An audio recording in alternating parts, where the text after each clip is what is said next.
하루의 마무리 오늘도 함께 하시죠. 시사평론가 김성환입니다. 석 달 전 강원도 최전방 GOP에서 집단 괴롭힘을 당한 이등병이 스스로 목숨을 끊는 사건이 발생했는데요.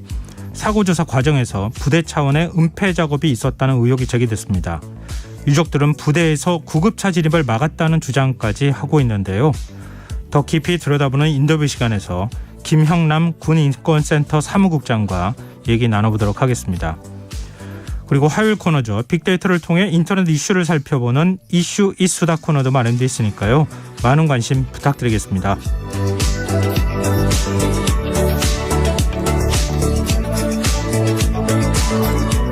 김성환의 시사에는 청취자 여러분들의 관심과 참여 기다립니다. 방송 내용과 관련해 의견 있으신 분들은 문자 보내주십시오. 당첨된 분들께는 모바일 쿠폰 보내드릴 텐데요. 참여하실 번호는 샵9730이고요. 짧은 문자는 50원, 긴 문자는 100원의 이용료가 부과됩니다. 콩 어플리케이션과 KBS 1라디오 유튜브 채널을 통해서도 저희 방송을 실시간으로 시청 또 참여하실 수 있습니다. KBS 1라디오 김성환의 시사야. 그럼 지금 시작하겠습니다.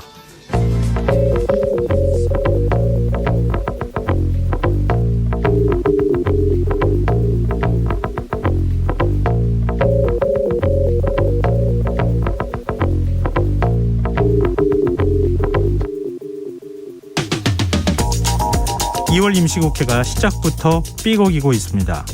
오늘 국회에선 국민의힘 주호영 원내대표의 교섭단체 대표 연설이 있었는데요. 주 원내대표는 민주당이 지난 총선에서 압도적 다수 의석을 차지한 이래 의회 민주주의가 급격히 붕괴되고 있다고 지적했습니다. 우리가 불신받는 건 민주당의 내로남불 때문이라면서 연설 내용의 상당 부분을 야당과 전 정권을 비판하는 데 할애했는데요. 민주당은 32차례, 문재인 전 대통령은 14차례, 이재명 대표는 4차례 언급했습니다. 사실 어제 있었던 제1야당의 교섭단체 연설 역시 크게 다르진 않았습니다.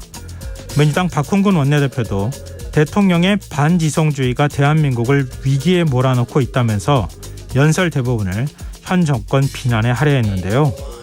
이 역시 숫자로 따져보면 윤석열 대통령은 39차례, 김건희 여사는 9차례 언급됐다고 하죠. 민생 현안이 산적한 상황에서 2월 국회가 열렸지만 성과를 기대하기 어렵다는 말이 벌써부터 나오는 이유일 텐데요. 이런 상황 어떻게 봐야 할까요? 사실 언제부터인가 교섭단체 대표 연설에서도 대통령 연설에서도 협치라는 말을 찾아보기 어려워졌는데요. 대화와 타협의 정치를 복원하는 것이 왜 이리도 어려운 일이 됐을까요? 사실 여야 원내대표의 연설에 문제의 원인이 명확하게 등장합니다. 무조건 상대를 찍는 30%는 빼고 나머지 30%만을 바라보는 정치. 다수 국민과는 등지며 지지층의 표심만 얻으려는 정치를 성찰해야 한다. 지금의 한국 정치는 여전히 사류다. 지금의 정치권이 과연 남 탓할 자격은 있는지 의문이 드는데요. 청취자 여러분 보시기엔 어떻습니까?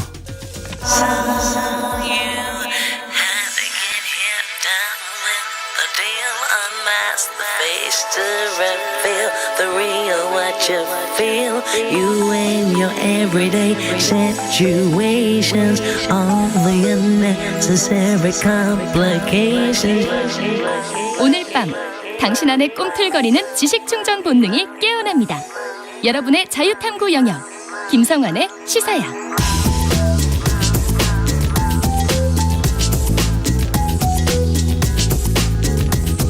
오늘 어쩌던 뉴스 꼼꼼히 정리해드리는 뉴스야 시간입니다. 오늘은 곽재훈 프레시안 기자 나와 계십니다. 안녕하세요. 네, 안녕하세요. 네, 국민의힘 주호영 원내대표가 오늘 교섭단체 대표 연설을 했는데요. 의회 민주주의가 붕괴되고 있다. 이런 주장을 내놨네요. 네, 주호영 원내대표는 오늘 국회 본회의장에서 한 2월 국회 교섭단체 대표 연설에서 더불어민주당 이재명 대표와 또 민주당을 강하게 비난했습니다. 이 주 원내대표는 그 국회 불신의 이유는 정치인들이 부정부패를 비롯해 중대한 범죄 혐의를 받는 일이 많다는 것이라면서 특히 현재 이재명 대표가 여러 가지 부정부패 혐의를 받고 있는 것은 민주당뿐 아니라 국회 전체의 위신을 크게 떨어뜨리고 있다고 주장했습니다. 또 문재인 정권 5년 전체가 내로남불의 역사였다면서 뭐 인사 내로남불, 재정 내로남불, 뭐 이런 입법 등등 여러 가지 분야로 이 문재인 정부 시절의 일을 꺼내 들었는데요. 그러면서 실례로 조국 사태나 장관 인사, 또 국가채무 패스트트랙 등을 언급하기도 했습니다. 주원내 대표는 이 같은 내용으로 민주당의 내로남불 또 이런 부분을 비판하는 데만 연설문 25쪽 중에 8쪽을 할애했고요. 뭐 이재명 대표 사법 리스크 언급 등 부분을 합치면 연설 내용의 거의 뭐 절반 이상이 야당 비판으로 채워지다시피 했습니다. 반면에 한국 사회가 위기를 맞고 있다고 진단하면서 뭐 안보 위기, 기후 위기, 저출생 인구 위기 이제 이런 위기를 지적한 부분은 한 5쪽을 조금 넘는 분량이었는데요. 네. 위기에 대한 지적만 있었고 구체적으로 어떤 정책으로 극복하자 이런 제안은 나오지 않았습니다. 여야 모두 상대를 향해서 좀 비난하는 데만 시간의 대부분을 사용한 거 아닌가 뭐 이런 지적을 피하기 어려워 보이는데요. 일단 뭐 야당은 어떤 입장 보이고 있습니까? 네, 민주당은 오늘 대변인 논평을 통해서 주호영 원내대표 연설은 한마디로 자가당착이라며 윤석열 정부와 국민의힘이 위기를 자초해놓고 위기를 빙의로 폭주하고 있다고 주장했습니다. 그러면서 집권 여당의 비전이나 책임감은 찾아볼 수 없고 위기의 책임을 전 정부와 야당에 전가하고 있다고 비판했습니다. 알겠습니다. 화제를 좀 바꿔보자. 검찰이 조만간 이재명 대표에 대한 구속영장을 청구할 것이다. 이런 전망이 나오고 있네요. 네, 오늘 검찰 관계자는 기자들에게 금명간 이 대표에 대한 구속영장 청구 필요성과 추가 수사 방식을 결정할 예정이라고 밝혔습니다. 검찰은 이 대표의 진술 태도나 현재까지 조사 경과를 종합하면 추가 출석 조사는 필요하지 않다고 판단된다면서 이같이 말했습니다. 이 대표는 앞서 이 대장동 및 위례 개발 비리 의혹과 관련해서 지난달 28일 그리고 지난 10일 두 번에 걸쳐서 소환 조사를 받았는데요. 이 대표는 두 차례 조사에서 33쪽 분량의 서면 진술서로 답변을 가름하고 사실상 묵비권을 행사한 걸로 알려졌습니다. 네. 검찰은 앞선 조사 과정에 대해서 본인이 직접 보고받고 승인하고 결재한 사항에 관해 자료 물증을 제시하면서 신문했지만 서면 진술을 통한 일방적 입장만 내세우고 구체적 내용에 대해 답변하지 않은 것은 아쉽다고 이 사실상 비판했습니다. 이재명 대표가 지금 영장 청구 관련해서 입장을 냈죠.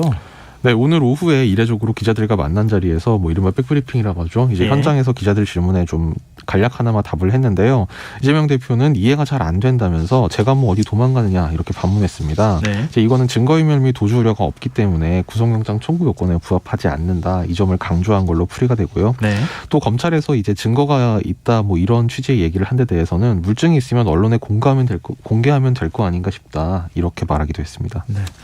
지금 이재명 대표가 현직 의원 신분이기 때문에 체포동의안을 국회에서 처리를 해야 되는 거잖아요.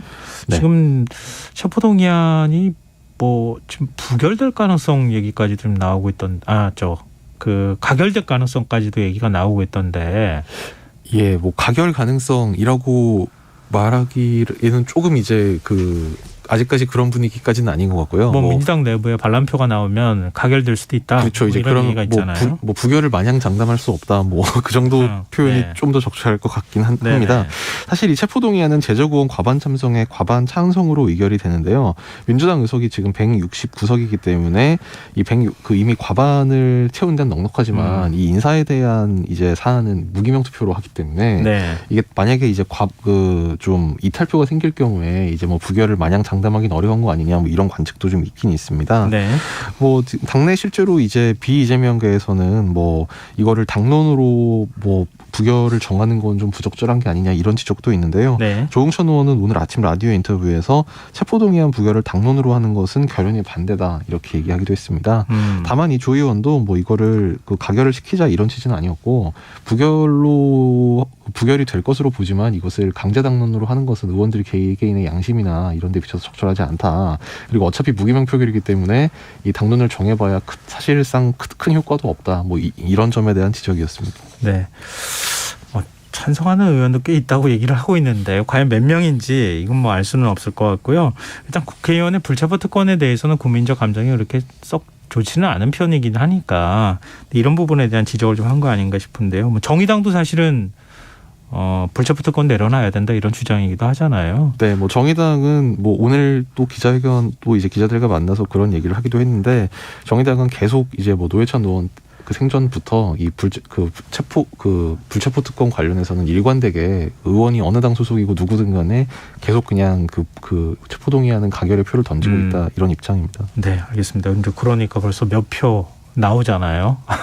그러니까 과연 과반을 넘길 수 있을까 하는 뭐 그런 얘기도 나오는데 그 뭐 알 수는 없을 사안인 것 같고요. 근데 이런 가운데 이재명 대표와 굉장히 가까운 사이로 알려져 있죠. 친명계 좌장으로 불리는 민주당 정성호 의원이 구치소에 수감 중인 정진상 전 당대표실 정무조정실장과 면회를 하는 과정에서 한 발언이 지금 언론에 보도가 돼서 논란이 되고 있어요. 정성호 의원이 구치소에 수감된 정진상 전 정무조정실장 그리고 김용전 민주연구원 부원장을 면회하면서 회유성 발언을 했다 뭐 이런 논란이 좀 빚어지고 있는데요. 네. 오늘 어제 법조계 등에 따르면 정 의원이 지난해 12월 그리고 지난달에 각각 서울 구치소를 찾아서 이 김용전 부원장과 이 정진상 전 실장을 한 차례씩 장소 변경 접견 방식으로 만났다고 합니다. 이 장소 변경 접견이라는 거는 통상 하는 접견실이 아니라 이 접촉 차단 시설이 없는 곳에서 이제 이루어져서 이른바 특별면회라고 불리기도 하고요. 네. 뭐 대화가 녹음되지 않고 교도관이 직접 면담 묘지를 손으로 기록하는 방식입니다. 네, 과거에 뭐 특별 접견이라고 해가지고 이것도 특권이다 뭐 이런 비난이 많았었잖아요. 네네. 뭐 이제는 인터넷으로 뭐 예약을 해야 된다고 하더라고요. 보니까. 네. 아무튼 이 자리에서 이제 대화 내용이 뭐 언론 보도에 알려진 바에 따르면 이 대표를 둘러싼 수사 상황을 설명하면서 이대로 가면 이 대표가 다음 대통령이 된다. 뭐 이런 취지의 발언을 하고 또 그 알리바이에 대해서 이제 잘 준비를 해야 한다. 재판 준비를 잘 해야 된다. 이런 취지의 조언도 건넨 걸로 전해졌는데요. 이 정 의원은 그냥 순수한 조언이고 또 안부 차원에서 찾아간 것이라고 하고 있지만 네. 검찰에서는 이 이른바 입막음 또는 어떤 증거인멸 시도를 이제 사주한 거 아니냐 이런 의심의 눈초리를 보내고 있습니다. 보는 시각에 따라 좀 다를 것 같긴 한데요. 일단 정성호 의원은 검찰이 언론의 접견 내용까지 악의적으로 흘렸다 이렇게 반발하고 있네요. 네, 정 의원은 자신의 접견과 관련해서 위로와 격려 차원의 대화였다. 또 변호사 경험을 토대로 재판 준비를 철저히 하라는 일관적 조언을 한 것이다. 이렇게 해명을 했습니다. 정 의원 오늘 국회에서 기자회견까지 열었는데요. 아무 문제 없는 내용을 문제 있는 것처럼 둔갑시켜서 법정에서 진실이 드러나기 전에 여론전을 펼치려는 법무부와 검찰의 야비한 술수다. 이렇게 주장했습니다. 또 이 정진상 전 실장 또 김용전 부원장 측도 변호사를 통해서 회유 의혹 같은 건 사실이 아니다. 이렇게 강하게 반발을 했는데요. 먼저 정 전 실장 측은 이 변호인을 통해 그 정성호 의원이 이 정진상 전 실장을 위로했을 뿐이고 회유한 사실이 전혀 없다. 또 이 정진상 실장이 검찰의 공소 사실을 모두 부인하고 있고 검찰 기소에 매우 억울해하고 있기 때문에 저 회유할 이유도 없고 회유한 사실도 없다 이렇게 강조했습니다.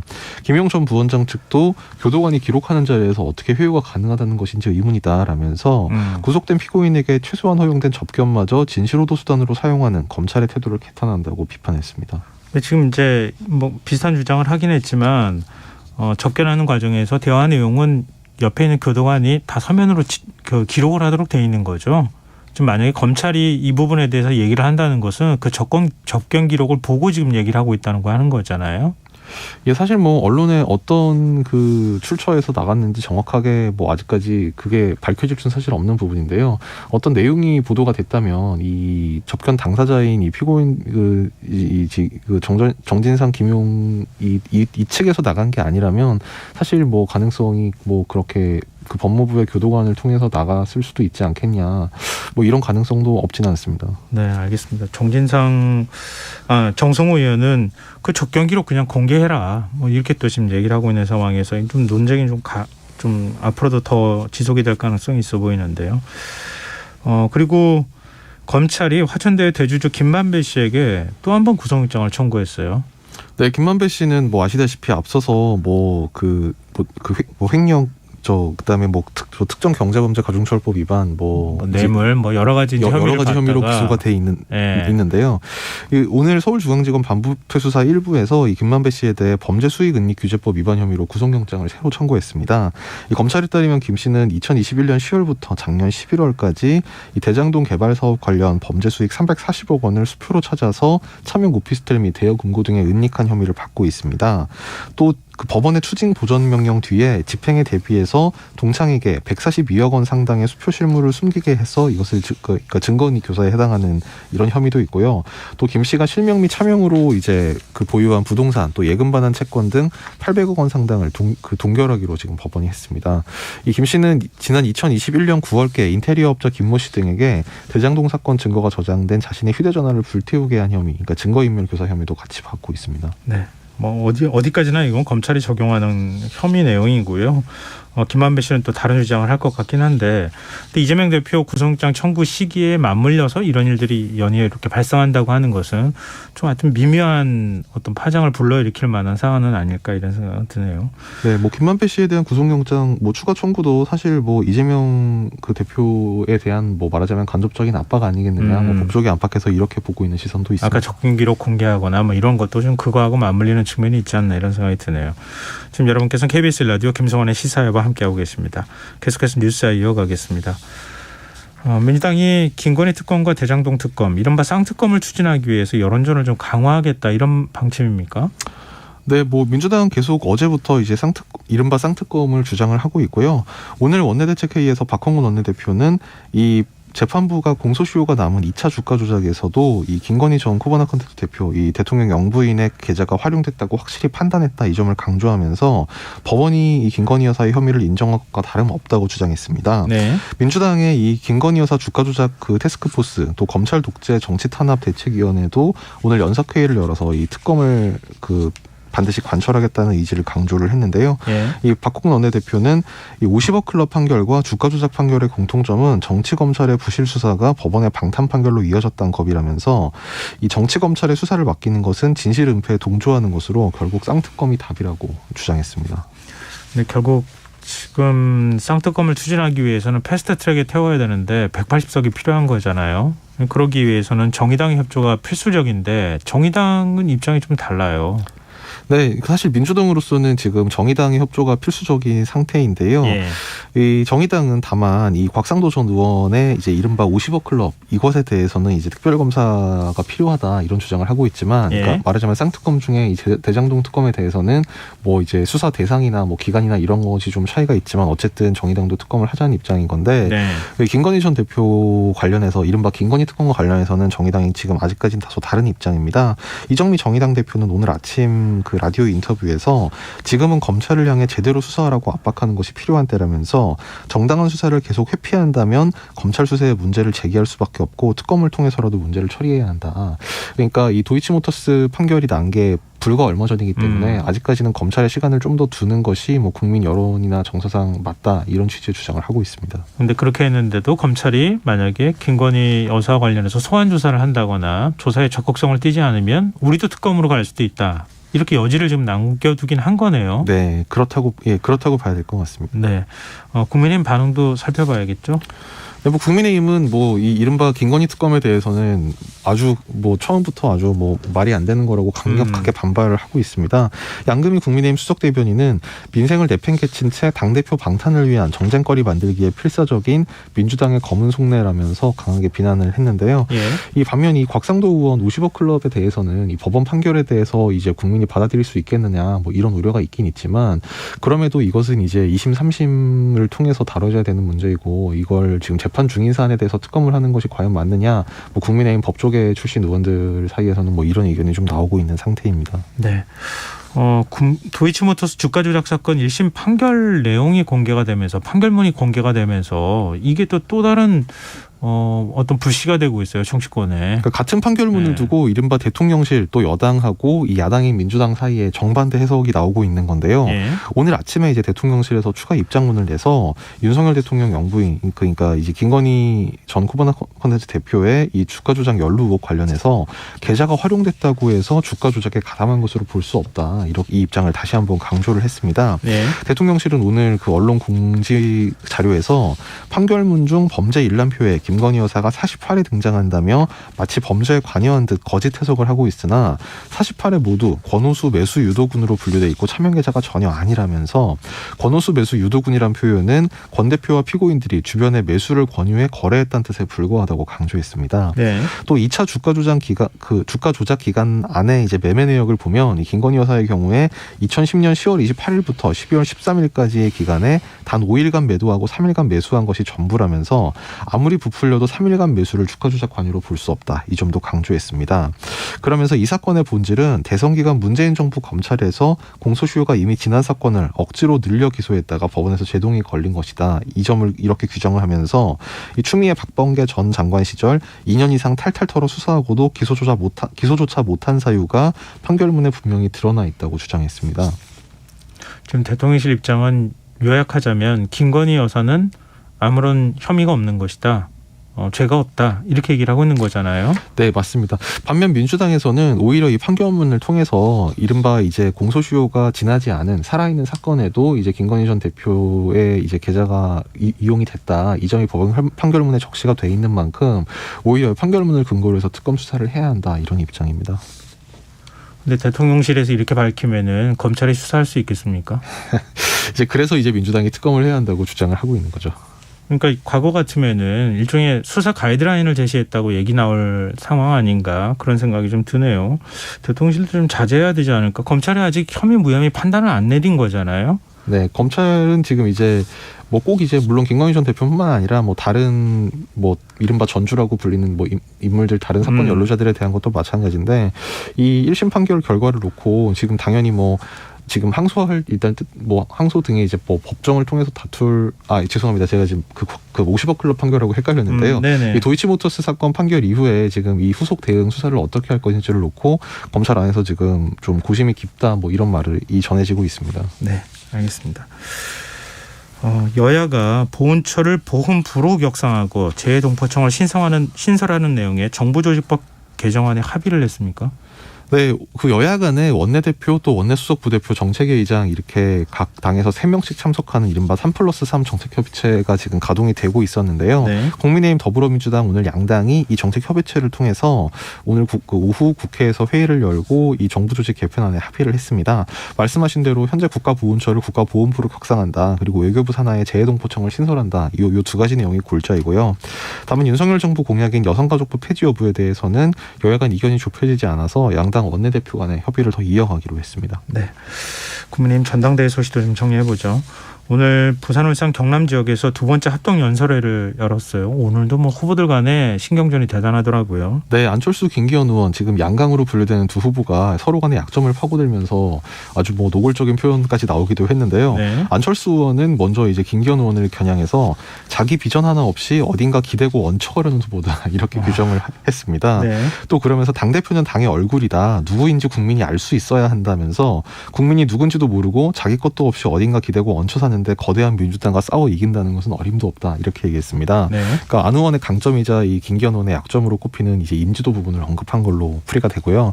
반면 김기현 의원은 당내 대통합을 해야 한다면서 우리 당은 개인 플레이에서 못 이긴다, 팀 플레이를 해야 한다고 했습니다. 이제 이것은 또 안철수 의원의 약점으로 꼽히는 당내 좀 지지세가 부족한 것을 이제 그 간접적으로 언급을 한 거고요. 네. 또 정치를 원맨 플레이로 하는 사람은 매우 위험한 사람이라면서 정당은 사람 무리가 모인 곳이고 정치는 무리가 하는 거지 개인이 혼자 플레이하는 게 아니다 이렇게 강조하기도 했습니다. 또 이 조경태 의원, 나경원 전 의원과의 자신의 연대를 강조하기도 했습니다. 네, 좀 비전이 안 보여서 최고위원 후보로 나선 태용호 의원 4.3 사건이 김일성 일가에 의해 자행된 만행이다 이런 주장을 해서 지금 논란이 계속되고 있는데요. 이 뭐라고 해야 될까요? 4.3 추념을 4.3에 어떤 그 가가지고 무릎을 꿇기까지 해놓고 이런 발언을 했어요. 이거 어떻게 봐야 됩니까? 네, 어제 제주를 방문한 자리에서 이런 발언으로 논란을 빚었던 태영호 의원은 오늘도 그 연설회와 뭐 보도자료 등을 통해서 자신의 입장을 철회하지 않고 오히려 계속 논란을 이어갔는데요. 태영호 의원은 오늘 연설회에서 제주 4.3 사건 관련 팩트를 터뜨리니 민주당이 사퇴하라고 했다면서 종북 좌파를 위해 잘못 쓰여진 현대사를 바로잡아야 한다. 뭐 종북 좌파에 의해 왜곡 편향된 현대사 이런 표현을 썼습니다. 근데 이 4.3 진상조사 보고서가 이 노무현 정부 때 발간이 된 건데 예. 윤석열 대통령이 과거부터 수차례 노무현 전 대통령 존경한다는 뜻을 밝힌 바도 있고 예. 또 4.3 추념식에도 직접 참석해서 이 무고하게 희생된 그 희생자들을 위로해야 한다 이런 뜻도 밝힌 바가 있어서 이게 뭐 국민의힘의 기존 입장과도 좀 맞는 건지 의문일 뿐더러 지금 4.3 단체와 야당에서 굉장히 강하게 반발을 하고 있습니다. 다시 역사를 다시 쓰자는 얘기 같아 보여서 좀 당혹스러운 분들이 많을 것 같습니다. 뉴스 오늘 여기까지 하겠습니다. 지금까지 곽지원 프레시안 기자였습니다. 고맙습니다. 감사합니다.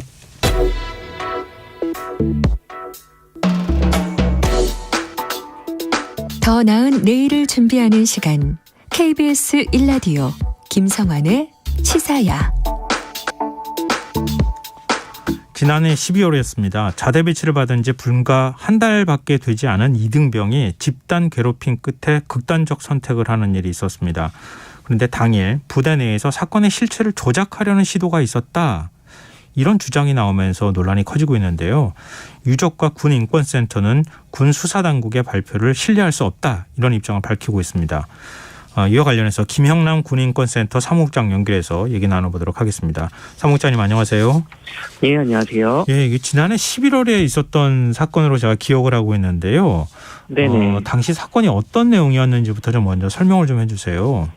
네, 작년 11월 28일에 있었던 일이고요. 예, 이제 양구에 위치한, 강원도 양구에 위치한 그 최전방 GOP에서 이병이 총기를 스스로에게 발사해서 사망을 하게 되었던 사건입니다. 예. 근데 이제 요번에 수사 결과로 밝혀진 것은 선임병들의 괴롭힘과 그다음에 이제 어떤 군대 내 병영 부조리로 인해서 이러한 이제 자살에 이르게 되었다라는 것이 좀 확인이 된 사건입니다. 애당초 알려졌을 때는 작년 11월에 알려졌을 때는 극단적 선택을 한 것으로 처음에 알려진 거잖아요. 근데 나중에 사건 조사를 하다 보니까 이게 부대 내 집단 괴롭힘이 있었다. 이렇게 얘기가 되다가 근데 또 다른 내용이 있더라. 이렇게 지금 문제 제기를 하고 나선 거잖아요. 근데 네, 말씀하십시오. 예, 최초에는 이제 자살이라는 것은 사실 변사 사건 수사의 결과로서 이제 확정이 되는 것인데 예. 이 변사 사건 수사 종결은 얼마 전에 됐습니다. 지난주에 됐었고 예. 처음에 이제 사인을 조사하는 과정에서 사실 이 자살인 정황들이 이미 어느 정도 확보가 되어 있었는데 사건이 이제 사고사였다라는 소문이 돌았었습니다, 당시에. 네. 근데 그 사고사였다라는 이제 소문이 돌게 된 이유가 있었던 것이죠. 예. 부대에서 최초로 이 사건을 상부에다 보고했던 하사가 이 사건이 사고사라는 허위 보고를 했었던 것입니다. 사고사라는 게 구체적으로 어떤 사고가 있었다고 얘기를 했다는 겁니까? 해당 이병이 총기 오발 사고로 사망을 하게 되었다라고 했던 것이죠. 당일 총기를 제대로 총기를 다루는 과정에서 아무래도 GOP니까 실탄을 장전하고 있지 않았겠습니까? 총기에. 네, 맞습니다. 근데 총기가 오발이 됐다. 그래서 그것 때문에 사망에 이르게 됐다. 이렇게 최초 보고를 했다는 거잖아요. 하사가. 맞습니다. 그래서 이 최초 보고의 내용이 이 전산상으로 보고가 올라가다 보니까 그 보고를 볼 수 있는 다른 부대 사람들도 있지 않겠습니까? 예. 그래서 이분들이 최초에는 사고사로 보고가 됐는데 시간이 지나서 이게 자살일 가능성이 있다라고 보고 내용이 바뀌는 걸 보고 예. 거꾸로 생각을 하셨던 것이죠. 이게 원래 사고사인데 누군가 자살로 덮으려고 하는 게 아닌가라는 생각에 또 이걸 본 분들이 이제 선의로 유가족분들에게 제보를 했던 겁니다. 이게 원래는 사고사일 가능성이 있다. 예. 최초의 보고는 사고사였다라고 해서 유가족분들은 지난 2개월 동안을 본인의 이제 자식이 사고사였던 건지 아니면은 극단적 선택이었던 건지를 계속 혼란스러운 상황에서 시간을 보내시게 됐던 건데 네. 그 이후에는 이 최초 보고가 허위 보고로 이루어져서 많은 사람들에게 혼선을 빚게 한 그 원인이 있었던 것이죠. 지금 정반대로 상황이 뒤집혀가지고 알려졌다. 또 그걸 제보까지 했다. 이런 얘기가 되는 거잖아요. 근데 네, 맞습니다. 지금 총기 오발이라고 최초 보고를 했다는 게 이 병이 숨지고 난 다음에 어느 정도 시간이 지난 시점이냐. 이게 굉장히 중요하지 않겠습니까? 최초 보고는 한 10분 안쪽으로 이루어졌습니다. 사고가 나고 나서. 예. 근데 당시에 이 총기 발사를 하는 것을 목격을 한 사람이 있습니다. 같이 근무하는 일병이었어요. 아, 그 옆에 있었어요? 예, 있었습니다. 예. 근데 뛰어나와서 보니까 이제 총기 발사하고 있는 걸 봤던 거죠. 아. 그리고 바로 상부에 보고를 합니다. 이 일병이 예. 그 총기를 스스로 발사를 했다. 그리고는 그 보고를 받은 사람이 이제 대대에다가 정식으로 이걸 보고할 때 사고사라고 보고를 했던 건데, 예. 이 보고를 한 하사가 지금 이제 변사 사건 수사 결과로 이 피해자, 그러니까 사망한 이병을 평소에 괴롭히던 사람 중에 한 명으로 지금 지목이 되어서 입건이 돼서 수사를 받게 되는 사람입니다. 네. 그러니까 자기도 이 괴롭힘에 가담을 했었다 보니까 아마 극단적 선택이라고 했을 때에 본인에게 어떤 책임이 돌아올까봐 좀 두려웠었다라는 것이 좀 그 사건을 이렇게 허위로 보고를 하게 된 동기가 아닌가라는 생각이 들고, 최초에 왜 사고사로 보고를 했느냐라는 그 군수사기관의 질문에 대해서 두려워서 그랬다라고 답변을 한 것으로 유가족들은 확인을 하고 있습니다. 근데 군 당국에서는 그러더라고요. 최초 보고를 올리고 난 다음에 지금 처음에 두려웠다고 지금 얘기를 한다는 것은 군 당국이 조사를 해보니 그렇다, 이렇게 지금 그 하사가 얘기를 했다는 거잖아요. 네네. 그 다음에 언제 그러면 극단적 선택으로 바뀐 겁니까? 극단적 선택으로 보고가 바뀐 것은 한 30분 정도의 뒤의 일인데요. 예. 군에서는 이게 지금 지난주 수요일에 그 유가족들을 모셔놓고 예. 군 수사기관에서 수사 설명이라는 것을 했습니다. 수사 결과를 이제 설명을 해주는 자리였어요. 예. 근데 이 자리에서 해당 하사가 그런 두려운 마음으로 잘못된 내용으로 이제 보고를 했다라는 걸 말을 했는데, 예. 지금 이제 육군 입장에서는 그런 말을 한 적이 없다라고 지금 말을 바꾸고 있거든요. 예. 그러면서 이제 반박을 하고 있습니다. 유가족 입장을. 예. 근데 이 30분 사이에 바뀐 것이 이제 자살보다는 이제 원인 미상의 총기 발사로 이제 30분 있다 바뀌게 되는데요. 그 예. 내용이. 예. 그 당시 이제 30분 안에 바뀌었다고 해서 이게 실수라고 보기는 좀 어려운 것이, 예. 허위로 보고된 내용이 너무 구체적입니다. 예를 들어서 판초 우위를 입고 선임병으로부터 랜턴을 건네받다가 우위가 총기에 걸려서 5발 발사되었다라는 식으로 굉장히 구체적인 허위 사실을 보고를 하거든요. 네. 단순 실수라고 보기는 실제 사실과 너무 거리가 있는 내용을 말했다는 점에서 허위에 고의가 있을 수밖에 없다라는 판단이 드는 것이죠. 그럼 자연스럽게 군 당국이 그 하사의 단순히 진술에 관한 문제가 아니라 은폐 의도도 있었다고 볼 수 있다, 이렇게 연결이 되는 겁니까? 저희는 이제 그렇게 유가족들과 같이 판단을 하고 있습니다. 왜냐하면 지금 이 하사도 괴롭힘에 연루가 되어서 입건이 된 상태이기 때문에 네. 충분히 그렇게 은폐할 만한 유인이 있을 수밖에 없다라고 보는 것이죠. 네.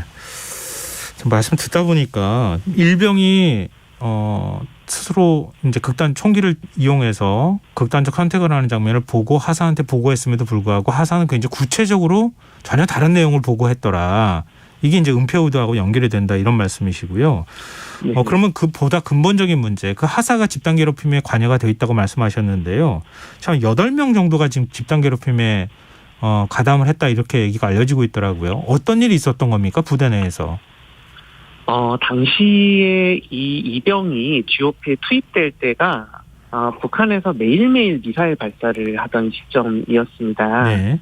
그래서 경계태세가 격상이 됐어요. 예. 그래서 이병이면은 보통 GOP에 이렇게 바로 투입이 되는 경우가 없는데, 근무 인력이 모자라가지고 바로 GOP에 이제 근무를 다 숙지하지 못한 채로 투입이 되게 됩니다.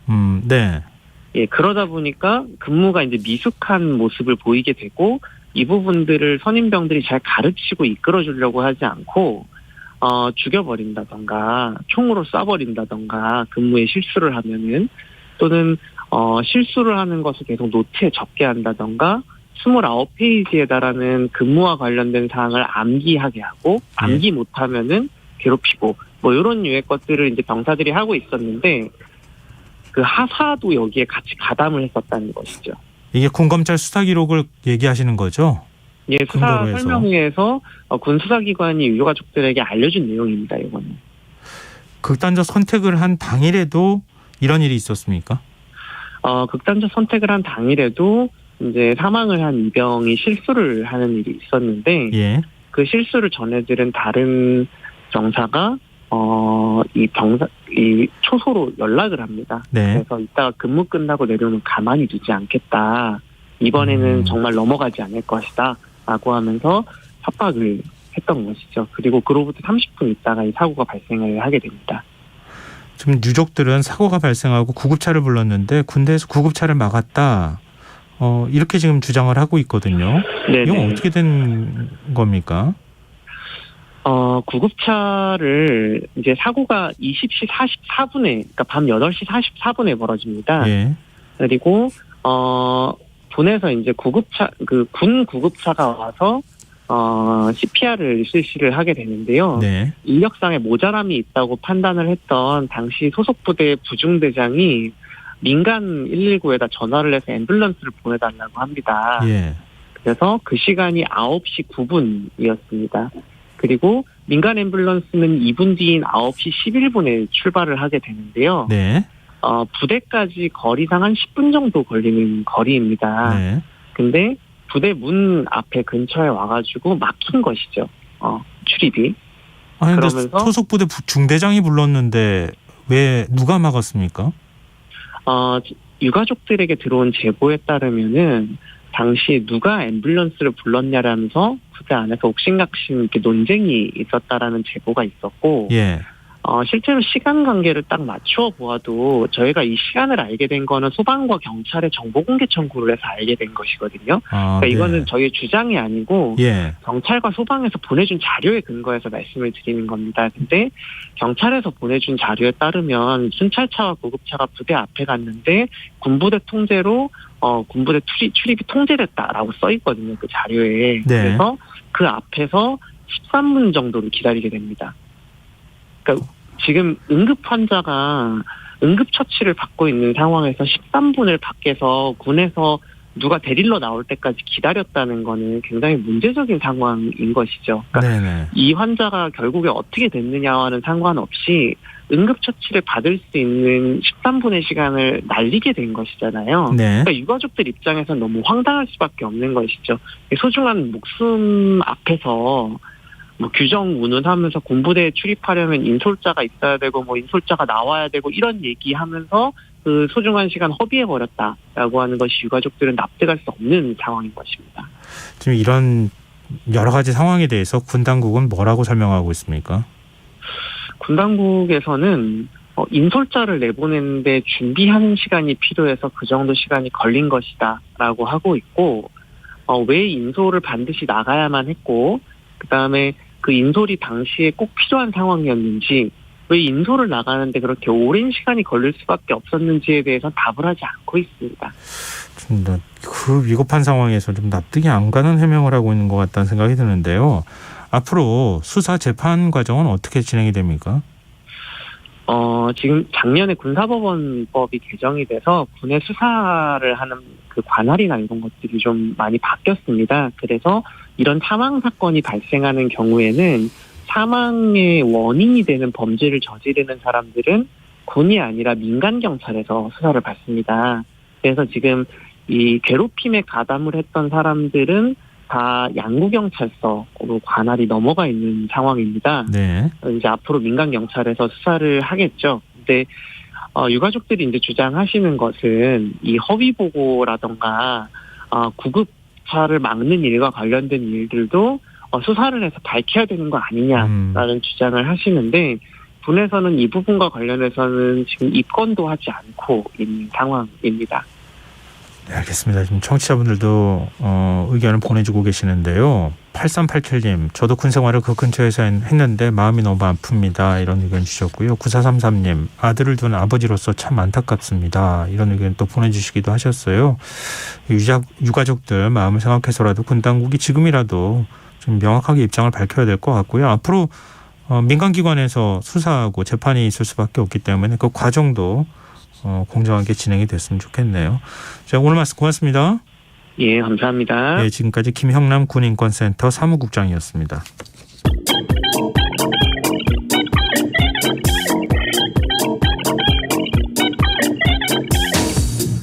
빅데이터로 인터넷에서 화제가 되고 있는 이슈 살펴보는 시간입니다.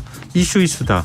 빅데이터를 읽어주는 남자죠. 김덕진 미래사회 IT연구소 소장 나와 계십니다. 안녕하세요. 네, 안녕하세요. 반갑습니다. 김덕진입니다. 자, 한 주간 이슈 어떻게 뽑으셨습니까? 네, 일단 1위 분야는 환경 분야고요. 키워드는 지진 피해입니다. 지진을 발생한 지 일주일 넘긴 튀르키예, 시리아에서 사망자가 계속적으로 나오면서 안타까움이 있고요. 또 생존자들도 추위와 전염병 같은 2차 재난에 노출될 위험이 커지고 있는데 대진의 위력이 얼마나 강했는지를 보여주는 위성 영상, 사진 공개도 됐죠. 뭐 강력한 충격에 땅이 종이처럼 찢겨져 버리고 협곡도 생겨났는데요.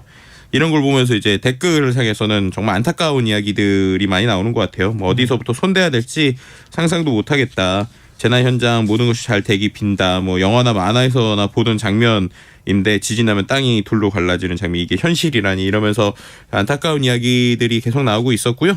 근데 이제 전 세계에서 좀 구호의 손길이 이어지고 있죠. 그래서 우리나라에서도 작은 정성이 하나둘 모이고 있는데 이 시간을 통해서 좀 말씀드리고 싶었던 게 있어서 요거를 꼭 한 번씩 해주셨으면 좋겠어요. 네. 이게 이제 카카오에서 하고 있는 가치라는 서비스인데 다음 사이트에서 가치라고 검색을 하시면 나와요. 이게 왜 그러냐면 튀르키예와 시리아를 위해서 우리가 댓글을 남기면 댓글 하나당 1,000원씩 해서 최대 10억 원까지를 카카오에서 이제 튀르키예와 시리아를 긴급구호를 위해서 기부한다고 합니다. 네. 근데 지금 한 6억 3천만 원 정도가 모였어요. 제가 봤더니. 네. 그러니까 그래도 한 3억 정도 더 모을 수 있거든요. 예. 그리고 댓글 하나만 달아도 1,000원씩 이제 기부를 스스로 이제 우리가 간접적이지만 할 수 있으니까 꼭 이 사이트 들어가서 우리가 마음을 좀 모았으면 하는 바람에서 좀 설명드렸습니다. 카카오가 회사 돈으로 이렇게 하는 겁니까? 네, 일단은 그 사이트 자체가 펀딩을 하는 사이트인데요. 회사 돈하고 여러 가지 돈인데 10억은 카카오에서 기부한다고 하더라고요. 네, 알겠습니다. 아니, 엑소가 좀 더 컸으면 좋겠어가지고. 네, 그래서 이제 아마 다른 펀딩까지 해가지고요. 아, 죄송합니다. 이제 아까 거기에다가 다 같이 해가지고 지금 모인 돈 자체는 한 60억 이상인 것 같더라고요. 다른 그래요? 그 사이트를 합해서. 네. 알겠습니다. 많은 분들의 도움을 좀 주셨으면 좋겠습니다. 네. 자, 2위 주제는 어떤 분야에서 나왔습니까? 네, 2위 주제는 사회 분야고요. 법조 분야인데 키워드는 곽상도입니다. 50억 뇌물 혐의가 무죄가 난 곽상도에 대해서 정치자금법 위반에 대해 유죄에 대한 마탕소를 검찰이 하면서 이슈가 되고 있는 것이고요. 지금 전반적으로 국민적 공분이 일자 이 부분에 대해서 검찰 수뇌부가 사안을 직접 챙기면서 엄정 대응을 주문한 것이죠. 반면 이제 곽 전 의원 같은 경우는 유죄로 인정된 정치자금법 위반 혐의에 대해서 항소장을 제출하기도 했는데요. 곽 전 의원은 해당 금원이 이제 정당하게 일하고 받은 변호사 보수다라고 하면서 이제 이제 어떻게 보면 충돌이 지금 있는 상황이고요. 또 한 가지 키워드는 네네. 이제 사건 사고 분야의 프로포폴이라고 하는 키워드가 나왔는데 네. 유아인 씨 관련 이슈라고 네네. 보시면 될 것 같습니다. 네, 곽상도 전 의원과 관련해서는 네. 정말 분노가 많이 공분을 사고 있더라고요. 네, 맞습니다. 네, SNS나 인터넷 반응도 계속 좋은 건 아니죠. 네, 맞습니다. 이제 전반적으로 분노를 하고 있고 다시 수사라는 이야기들이 나오다 보니까 이 부분에 있어서 검찰 입장에서도 이제 부담이 됐는지 어쨌든 이제 직접 챙기면서 엄정 대응을 주문하고 있는 상황이다. 뭐 이렇게 설명드릴 수 있을 것 같습니다. 그러니까 1심 재판 나오기까지 검찰이 공소유지했을 거 아니에요. 네, 맞습니다. 근데 난데없이 수뇌부가 이거 뭔가 문제가 있다 이렇게 얘기하는 것도 뭔가 좀 앞뒤가 안 맞는 것 같아요. 그러니까요. 이제 가끔씩 우리나라의 뭐 이런 정치 상황들을 보면은 이 SNS나 댓글에 대해서 너무 가끔씩은 이제 움직인다는 싶기도 하고 어떨 땐 좀 처음부터 이런 것들에 대해서 좀 귀를 열었으면 하는 뭐 두 가지 생각이 항상 드는 사건들이 있는 것 같습니다. 네. 자, 3위 주제도 살펴볼까요? 네, 3위 주제는 IT 과학 분야고요. 이거 좀 많이 길게 하려고 1, 2위를 좀 쉽게 그래요? 달렸습니다. 어떤 거? 네, 챗GPT 얘기를 해야죠. 네. 왜냐하면 이게 지금 뭐 우리나라의 모든 이슈, 특히나 이제 IT 이슈는 거의 3, 4주 정도 정말 이것 때문에 뭐 다른 얘기를 못할 정도인 것 같아요. 그래서 한 번은 좀 우리 시사에서도 좀 짚고 넘어가야 될 것 같아서 이야기를 가지고 왔습니다. 네, 뭐 지금 뭐 챗 GPT를 외우기도 전에 뭐 온갖 지금 각종 IT 글로벌 뭐 IT 기업들이 네. 인공지능 서비스를 막 시작을 해가지고 막 네. 헷갈리더라고요. 그러니까 이렇게 설명드리면 될 것 같아요. 2016년에 알파고가 있었잖아요. 네. 알파고가 있고 나서 우리는 잘 모르지만 이제 구글이 한번 딱 치고 나가니까 그쵸. MSN이 페이스북이 각종 비슷한 서비스를 많이 냈었거든요. 예. 근데 그랬더니 막 부작용도 엄청 많이 일어나고 그래가지고 그게 잠깐 이제 잠잠했던 때가 있었습니다. 그러다가 이번에 다시 챗GPT라고 하는 녀석이 나온 거라고 보시면 될 것 같은데 이 챗GPT가 지금 속도가 어마어마한 게 8주, 그러니까 이제 어떻게 보면 2달 만에 이 MAU라고 하는데 월간 이용자 수가 1억 명을 넘었었거든요. 근데 지금 한 2주 정도 더 지났는데 누적 회원 수가 1억 5천만을 돌파했습니다. 이거 뭐 전 세계적으로 찾아볼 수 없는 속도예요. 뭐 일반적으로 우리가 알고 있는 뭐 인스타그램이나 이런 것들도 네. 1억 명 넘기는데 거의 뭐 몇 년 걸리는 서비스들도 많거든요. 예. 근데 그러니까 한 10주죠. 10주 정도 만에 1억 5천만 명 넘었고 그리고 또 이게 최근에 사람들이 너무 많다 보니까 좀 빨리 쓸 수 있는 유료 서비스를 냈어요. 그게 한 달에 $20. 그러니까 우리나라 돈 한 25,400원 정도. 그러니까 싼 편은 아니거든요. 네. 근데 이 유료 가입자도 이미 100만 명을 돌파를 했습니다. 그러니까 그만큼이나 많은 사람들이 이게 근데 뭐 쓴다고 뭔가 플러스 되는 게 아니라 약간 피크 타임이 돼도 그냥 평소처럼 접속 잘 되게 되는 수준이거든요. 지금 아직 베타 서비스기도 하고. 저한테도 왔더라고요. 네. 유료 가입하세요 이렇게. 네. 근데 이제 그런 사람 100만 넘다 보니까 도대체 이거 이 정도 인기를 언제까지 갈 것이냐라는 거에 대한 이야기가 나오고 있고요. 그래서 이제 사람들이 비유하기는 거의 아이폰이라고 하는 스마트폰 처음 등장했을 때만큼의 파급력이다라고 하는 부분이 있는 것 같습니다. 특히나 이제 이 챗GPT는 원래 오픈 AI라고 하는 스타트업이 만든 건데 예. 스타트업이 비용 감당하기가 어렵잖아요. 근데 마이크로소프트가 최근에 이 회사에 1조 2천억 넘게 투자를 했거든요. 이 직원이 한 40명밖에 안 되는 회사라면서요. 네. 근데 뭐 조 단위의 투자가 일어났죠. 그만큼 이게 실제로 인공지능이 학습해서 돌아가는데 클라우드라고 하는 뒤에 있는 리소스 비용이 많이 들긴 많이 들어요. 근데 그러더라도 어쨌든 1조 이상을 넣었다라는 것 자체가 마이크로소프트가 이거에 얼마나 지금 관심을 갖고 있냐라는 거고요. 실제로 이제 2월 8일 날 마이크로소프트가 이 챗GPT와 본인의 어떤 기술들을 합치는 모습을 보여줬거든요. 이게 어떤 걸 하게 됐냐고 생각을 했을 때 예. 우리가 지금 검색 엔진은 그냥 구글 쓰잖아요. 네. 그리고 웹브라우저 거의 크롬이라고 하는 녀석을 쓰죠. 네. 근데 생각해보면 원래 우리가 웹브라우저를 인터넷 익스플로러라고 하는 녀석을 90년대 2000년대 초까지 많이 썼잖아요. 그렇죠. 근데 그 익스플로러가 마이크로소프트 거였단 말이에요. 네. 그러니까 그때만 하더라도 모바일 시절이 있기 전에는 마이크로소프트가 인터넷 그리고 브라우저 시장을 점령하고 있었는데 구글이라고 하는 녀석이 모바일 시대와 함께 이제 브라우저도 점령하고 검색도 점령을 했어요. 근데 예, 이거를 그렇죠. 이번에 그 챗GPT라고 하는 녀석과 함께 지금 MS 마이크로소프트 검색 엔진이 구글과 같은 검색 엔진 빙이라고 하는 녀석이 있는데 예. 그거를 이제 사용자 수를 늘리겠다. 그리고 인터넷 브라우저 역시도 크롬에게 뺏긴 것을 지금 윈도우에 엣지라고 하는 브라우저가 있습니다. 새로 만든 거죠. 네, 윈도우 설치하면 기본적으로 깔리는 건데 네. 많이 쓰시진 않아요. 근데 그거를 가지고 이 오픈 AI의 챗GPT와 합쳐서 좀 파워를 보여주겠다라고 하는 게 지금의 상황이다라고 볼 수 있을 것 같습니다. 근데 구글은 네. 바드라고 하는 인공지능 내놨잖아요. 네. 너무 급하게 내놓은 거예요. 주가가 오히려 떨어지고 있네요. 네, 그러니까 이게 약간 저는 이제 급하면 체한다의 딱 정확한 사례를 보여주는 거로 볼 수 있는데 네. 이게 왜 주가가 떨어졌는지를 좀 알 필요가 있어요. 이게 참 구글 입장에서는 원래는 본인들의 인공지능 더 잘하고 있었거든요.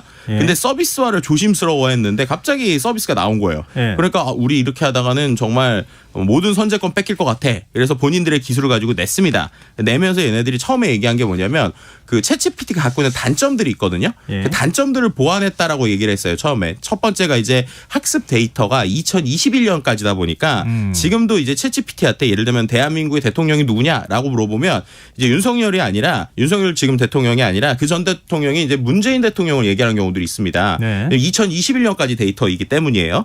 그런 것들 때문에 문제가 있고 또 그다음에 챗GPT가 말을 아주 부드럽게 잘하는데 알고 보면은 좀 거짓말 같은 내용을 얘기를 잘해요. 예. 그래서 그런 것들을 본인들은 고쳐서 실시간성으로 데이터를 보여주겠다라고 데모를 했는데 문제는 이제 데모를 하고 나서 이제 홍보 영상이 나올 거잖아요. 네. 그 영상에서 그 사람들이 물어본 질문에 얘가 대답을 잘해줬는데 답이 틀렸습니다. 예. 오답인 걸 쓴 거예요. 오답. 그래서 예를 들면은 이제 제임스 웨브 우주 망원경에 대해서 이제 이야기를 해달라고 했는데 이 망원경이 이제 이 바드라는 녀석이 태양계 밖에 행성을 처음 찍는데 사용했다라고 대답을 했어요. 네. 근데 알고 보니까 이게 처음 찍은 게 아니었던 거죠. 그렇죠. 네, 그러다 보니까는 오히려 사람들이 이거야말로 이런 인공지능이 우리가 인공지능에 익숙했을 때 할 수 있는 가장 큰 부작용을 오히려 아이러니하게 얘가 광고로 보여준 거네라고 하니까 사람들이 실망을 하면서 주가가 뚝 떨어지는 이런 좀 모습을 보여줬습니다. 그렇군요.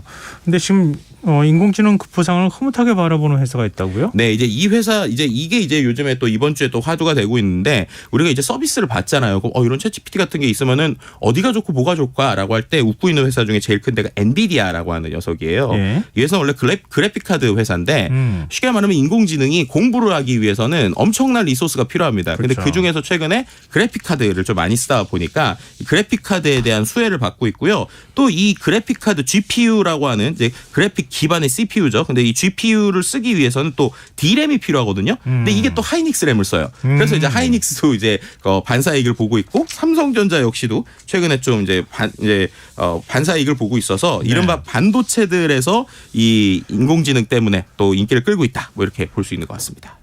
저도 챗 GPT 써봤거든요. 네. 누가 이번 국민의힘 전당대회에서 누가 당선이 될 것 같습니까? 이거 물어봐달라 그래서 제가 물어봤거든요. 네.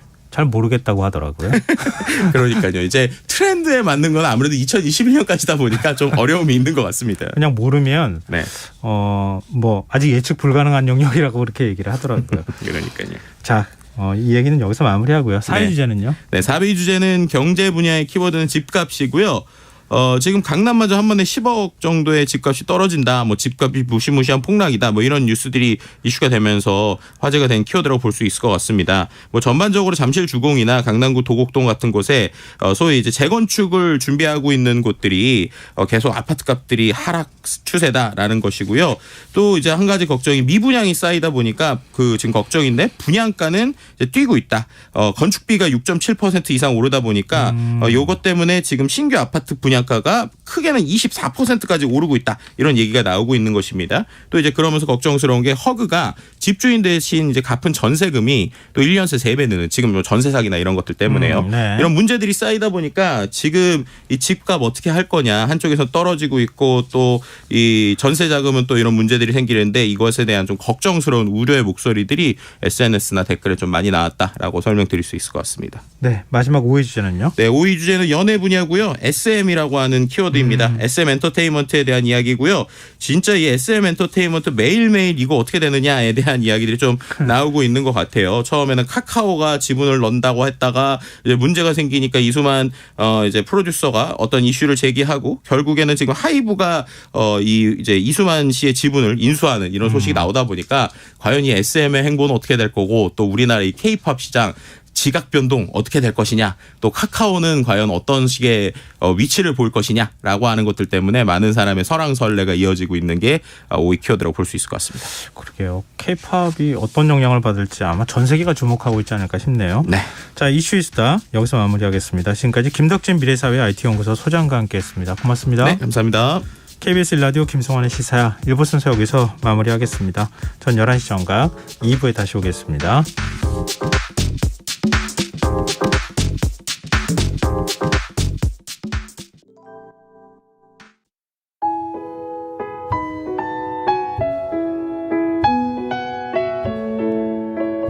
경제적인 어려움에 처한 위기 가정들이 늘고 있습니다. 복지 사각지대에 처해 있는 가정들을 미리 찾아서 지원하고 위기로부터 구하는 일이 시급한데요. KBS 강태원 복지재단은 전국의 복지관과 연대해 복지 사각지대에 있는 위기 가정들을 찾아서 지원하는 운동을 시작합니다. 생활고로 인해 소중한 생명과 가정이 파탄나는 비극이 다시는 일어나지 않도록 이 일에 함께해 주십시오. 지역 복지 전문가로서 누구보다 위기 가정을 잘 찾아낼 수 있는 복지관과 관계자 여러분들의 많은 참여를 기다리고 있습니다. 지금 바로 KBS 강태원 복지재단 홈페이지에서 신청해 주세요. KBS 강태원 복지재단.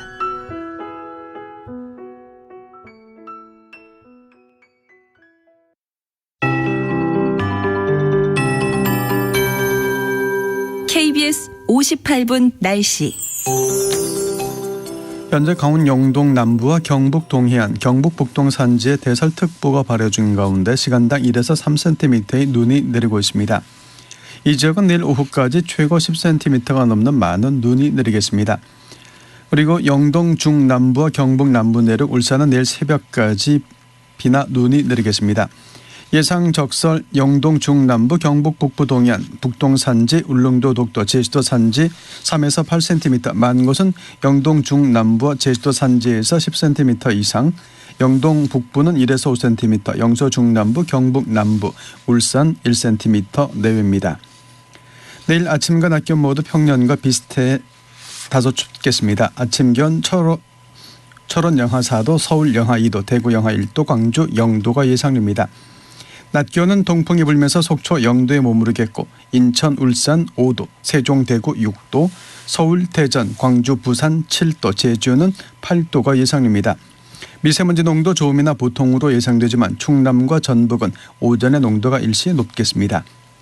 서울지방 현저기온 0.9도, 습도 52%입니다. KBS 58분 날씨 장금혜입니다.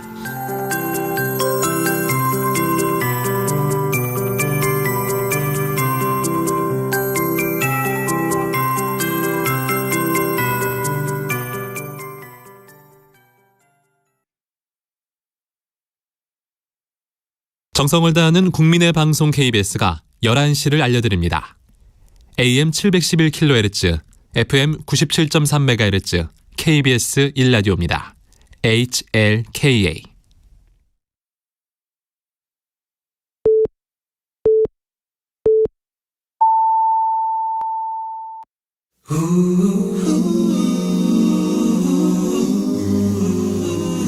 이 밤 그냥 보내긴 아쉬우니까요. 당신의 하루의 끝까지 야무지게 채워드립니다. 당신의 지식 충전소 김성환의 시사야.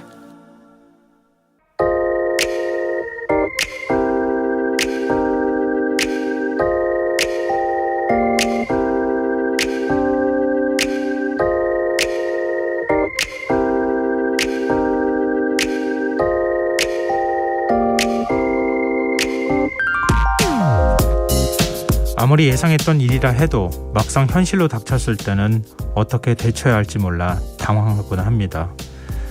저출생 고령화의 영향으로 지방이 소멸 위기에 처했다는 사실 다 아실 텐데요. 가장 먼저 또 미리 이런 위기의 징후로 나타난 현상은 초등학교의 줄 폐교 사태였습니다. 올해 신입생이 한 명도 없는 초등학교가 분교를 포함해 전국에서 147곳, 121곳이었던 지난해와 비교해 20곳 이상 늘어난 수치입니다. 이미 문을 닫은 학교들은 이것보다 훨씬 더 많고요. 이런 말씀드리면 의뢰 상대적으로 인구가 적은 중소도시 지역의 학교가 문을 닫았으려니 생각하실지 모르겠는데요. 이제는 광역자치단체도 모자라서 서울 도심에서도 폐교하는 초등학교가 생겨나고 있습니다. 그동안 서울 화양초등학교를 사랑해 주셔서 감사드립니다. 서울 광진구의 화양초등학교 철문 위에 걸린 현수막 내용인데요. 이 학교는 개교 40주년을 맞은 올해 3월 1일자로 폐교가 결정됐습니다. 한때 400명이었던 전교생이 80명 수준까지 줄었으니 아마 학교 운영이 쉽지 않았을 것 같습니다. 또 이렇게 말씀드리면 도심 공동화가 어제 오늘 일이냐, 서울 종로에 있는 초등학교도 학생 수가 100명 남짓이라더라, 이런 얘기를 하실 수도 있을 것 같은데요. 서울 도봉구에 있는 도봉고등학교가 일반고로는 최초로 내년에 문을 닫는다고 합니다. 도봉구는 서울에서 인구 감소 폭이 가장 큰 자치구로 꼽히고 있는데요.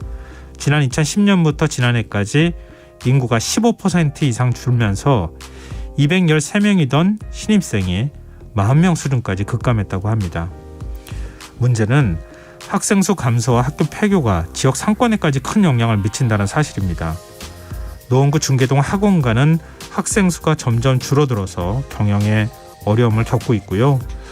주로 고등학생들이 수험사를 구입해온 서점들은 월세도 감당하기 어렵다고 호소하고 있습니다. 어디뿐인가요? 문구점, 식당, 편의점 이외에도 많겠죠.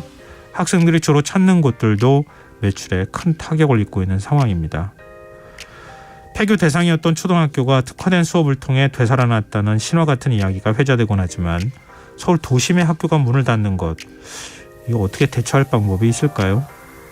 인구가 점점 늘어나면서 쇠락해가는 지역사회, 다시 살릴 수 있는 뭔가 해야는 정말 없는 것일까요?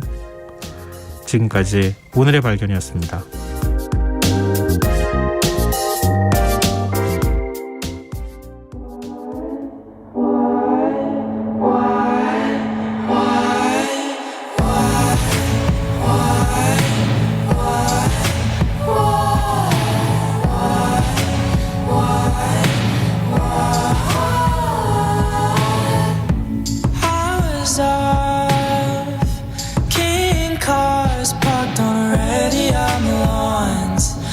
Suburban mall. I called a friend.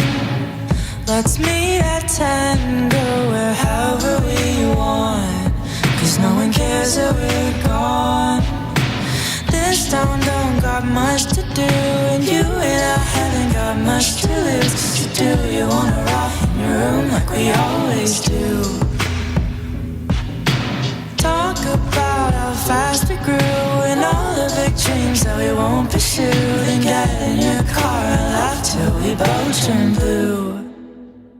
'Cause we are the helpless, selfish, one of a kind millennium kids that wanna die, walking in the street with no light inside our eyes. We are the worthless, cursed with too much time to get into trouble and lose our minds. Something that I've heard a million times in my life. Generation Y. Parents think we're fast asleep, but as soon as we're home, we're sneaking out the window. 'Cause at this rate of earth decay, our world's ending at noon. Could we all just move to the moon? This town don't got much to do, and you and I haven't got much to lose. So do you wanna leave everyone in this place for good? 'Cause we are the helpless, selfish, one of a kind millennium kids that wanna die, walking in the street with no light inside our eyes. We are the worthless, cursed with too much time to get into trouble and lose our minds. Something that I've heard a million times in my life. Generation Y. Living night to night, since we're bound to die. Oh, what's the use in trying? That's exactly why we are the helpless, selfish, one of a kind millennium kids that all wanna die, walking in the street with no light inside our eyes. We are the worthless, cursed with too much time to get into trouble and lose our minds. Something that I've heard a million times in my life. Generation Y.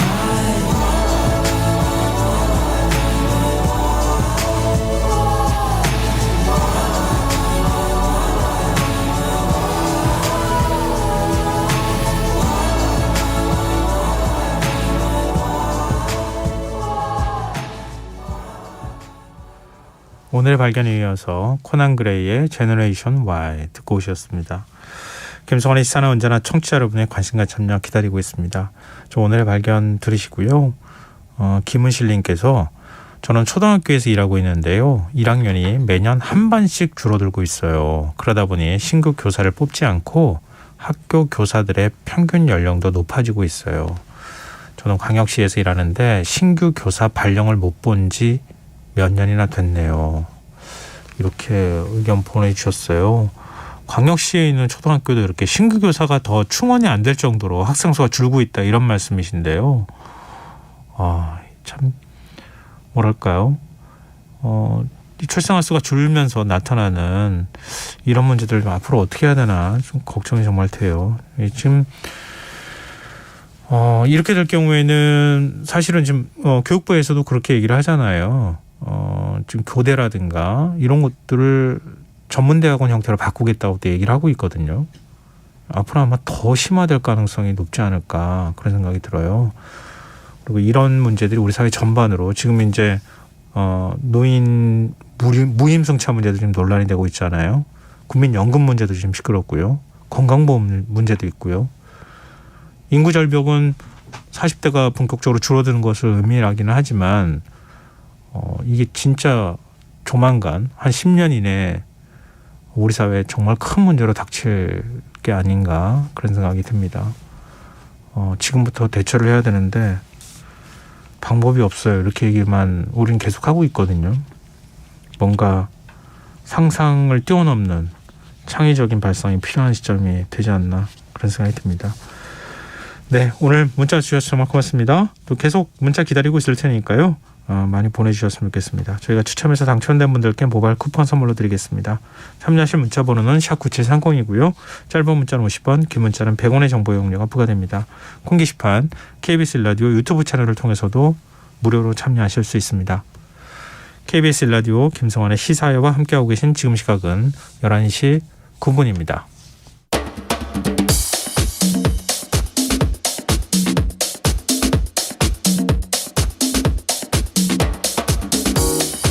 오늘 일어난 세상 곳곳의 소식들 당일 배송으로 전해드립니다. 밤탐 뉴스 이영경 뉴스캐스터 나와 계십니다. 안녕하세요. 네, 안녕하세요.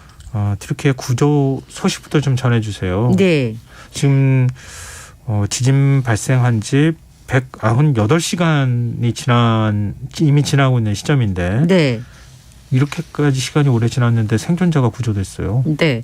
사실 골든타임이라고 하면 72시간을 보통 얘기하게 되는데 네. 200시간에 가까워지는 굉장히 극한 상황에 생존자들이 처해 있었을 거라고 생각이 되는데도 불구하고 10대 소년 2명과 20대 남성 1명이 지진이 발생한 지 198시간 만에 구조가 됐습니다. 18세 소년인 무함마드 카페르인데요. 지진이 발생하고 198시간 만에 한 건물 잔해에서 구조됐다. 라고 CNN 튀르크가 보도를 했습니다. 산소 마스크를 쓴 채 들것에 이제 실려가지고 구급차로 이송되는 카페르 소년의 모습이 보도가 됐는데요. 이게 이송되면 손가락을 이렇게 움직이는 모습이 포착이 됐다고 합니다. 네. 그리고 198시간 만에 17세 소년인 무함마드 예니나르와 그의 형인 21살 바키 예니나르가 구조됐다는 소식도 카라만 마라슈주 아파트 잔해에서 전해졌는데 여기가 튀르키예 지진의 2차 진앙지였기 때문에 피해가 굉장히 컸던 지역 중에 하나라고 합니다. 감격에 겨워서 서로 포옹하고 환호하는 구조대원들의 모습까지 전해지기도 했고요. 185시간 만에 10세 소년인 아이키 세플린이 지난 13일에도 구조가 됐었고 185시간 만에 생존이 확인된 67세 남성인 후세인 베르베르가 아파트 단지에서도 구조되기도 했습니다. 보통은 이미 이제 구조를 하시는 분들이 생존자보다는 사망자를 더 많이 찾게 되는 상황입니다만 기적과 같은 소식들이 이제 들려오니까 그래도 최선을 다해야겠다는 생각을 하게 되는 거예요. 이럴 때 희망을 놓지 말아야 되겠죠. 그 많은 사람들이 가족이 돌아오길 기다리고 있는 상황이잖아요. 네. 또 그렇게 했을 때 이런 기적이 일어날 수도 있는 것 같고요. 지금 튀르키예 현장에 파견된 한국 긴급구호대가 있는데 그동안에 구조했다고 하는 일종의 이제 그 반가운 소식만 자꾸 들려왔는데 현재 그 현장의 상황은 우리가 생각하는 거하고는 좀 다르다고요.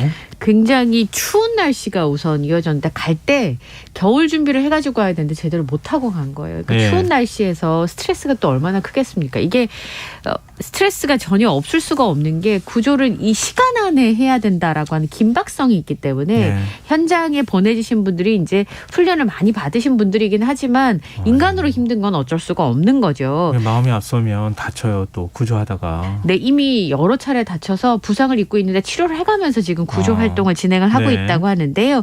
지난 9일부터 한국 긴급구호대가 활동을 시작했습니다. 딱 도착했을 때 체감온도가 영하 10도 이하다라고 느꼈다는 겁니다. 근데 너무 급하게 준비를 해서 출발을 하다 보니까 일반적인 텐트를 가져간 거예요. 겨울용이 아니고. 근데 말씀드린 것처럼 학교 운동장에다가 지금 베이스 캠프를 꾸린 상황이잖아요. 제대로 씻을 수도 없고요. 얼음판 위에서 자는 것 같다는 고통을 토로하고 있다고 합니다. 지금 콜레라가 번지고 있다라고 하는 뉴스들이 나오고 있거든요. 일부 대원들이 장염에 걸려서 의료진에게 치료를 받는 경우도 있고 재난 현장에 투입되다 보면 찰과상을 입는 건 부지기수이다 보니까 치료를 많이 받고 있는 것으로 전해지고 있습니다. 게다가 어제 제가 잠깐 들려드렸습니다만 우리 구조견 4마리 중에 1마리가 다쳐가지고 큰 수술을 받기도 했는데요. 또 하나는 골든타임 안에 어떻게든 인명을 구해야 된다라고 하는 압박감과 스트레스에다가 피로까지 쌓여서 굉장히 극한의 상황인 것으로 알려지고 있습니다. 그래서 이제 군 안팎에서는 이분들에 대한 배려가 좀 필요하다라고 하는 지적들이 나오고 있는데요. 좀 이해가 안 되네요. 왜냐하면 이렇게 긴급구호대로 파견될 만한 인력은 따로 있단 말이에요. 네. 이런 전 세계에서 네. 이런 재난이 발생했을 때 긴급구호대로 편성되는 소방대원은 따로 있을 거란 말이에요.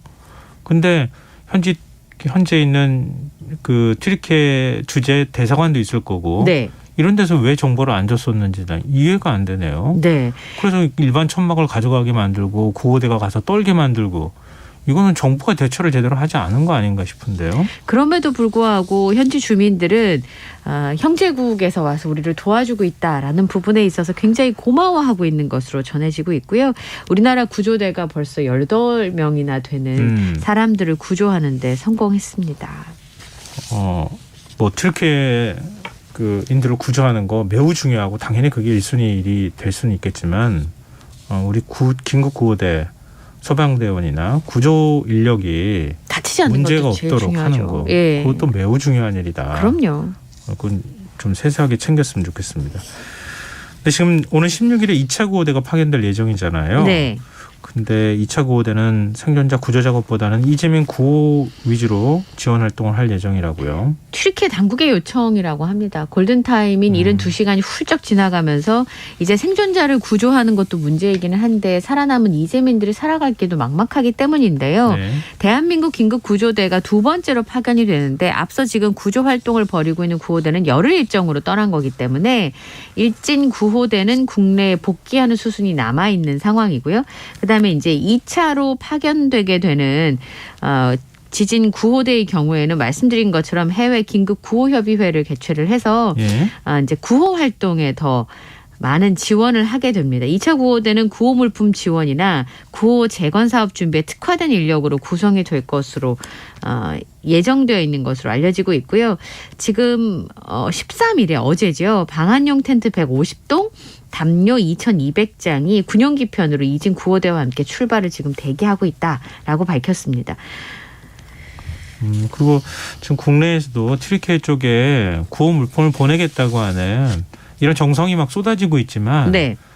그 보냈다고 해서 다 또 튀르키예로 보낼 수도 없다면서요. 한 절반 정도는 못 보낼 물건이다. 뭐 이런 얘기도 지금 나오고 있고. 저는 좀 화가 나기도 했습니다. 사실은. 네. 왜냐하면 구호 물품이나 기부가 이어지고 있는 건 너무나 반가운 상황인데 네.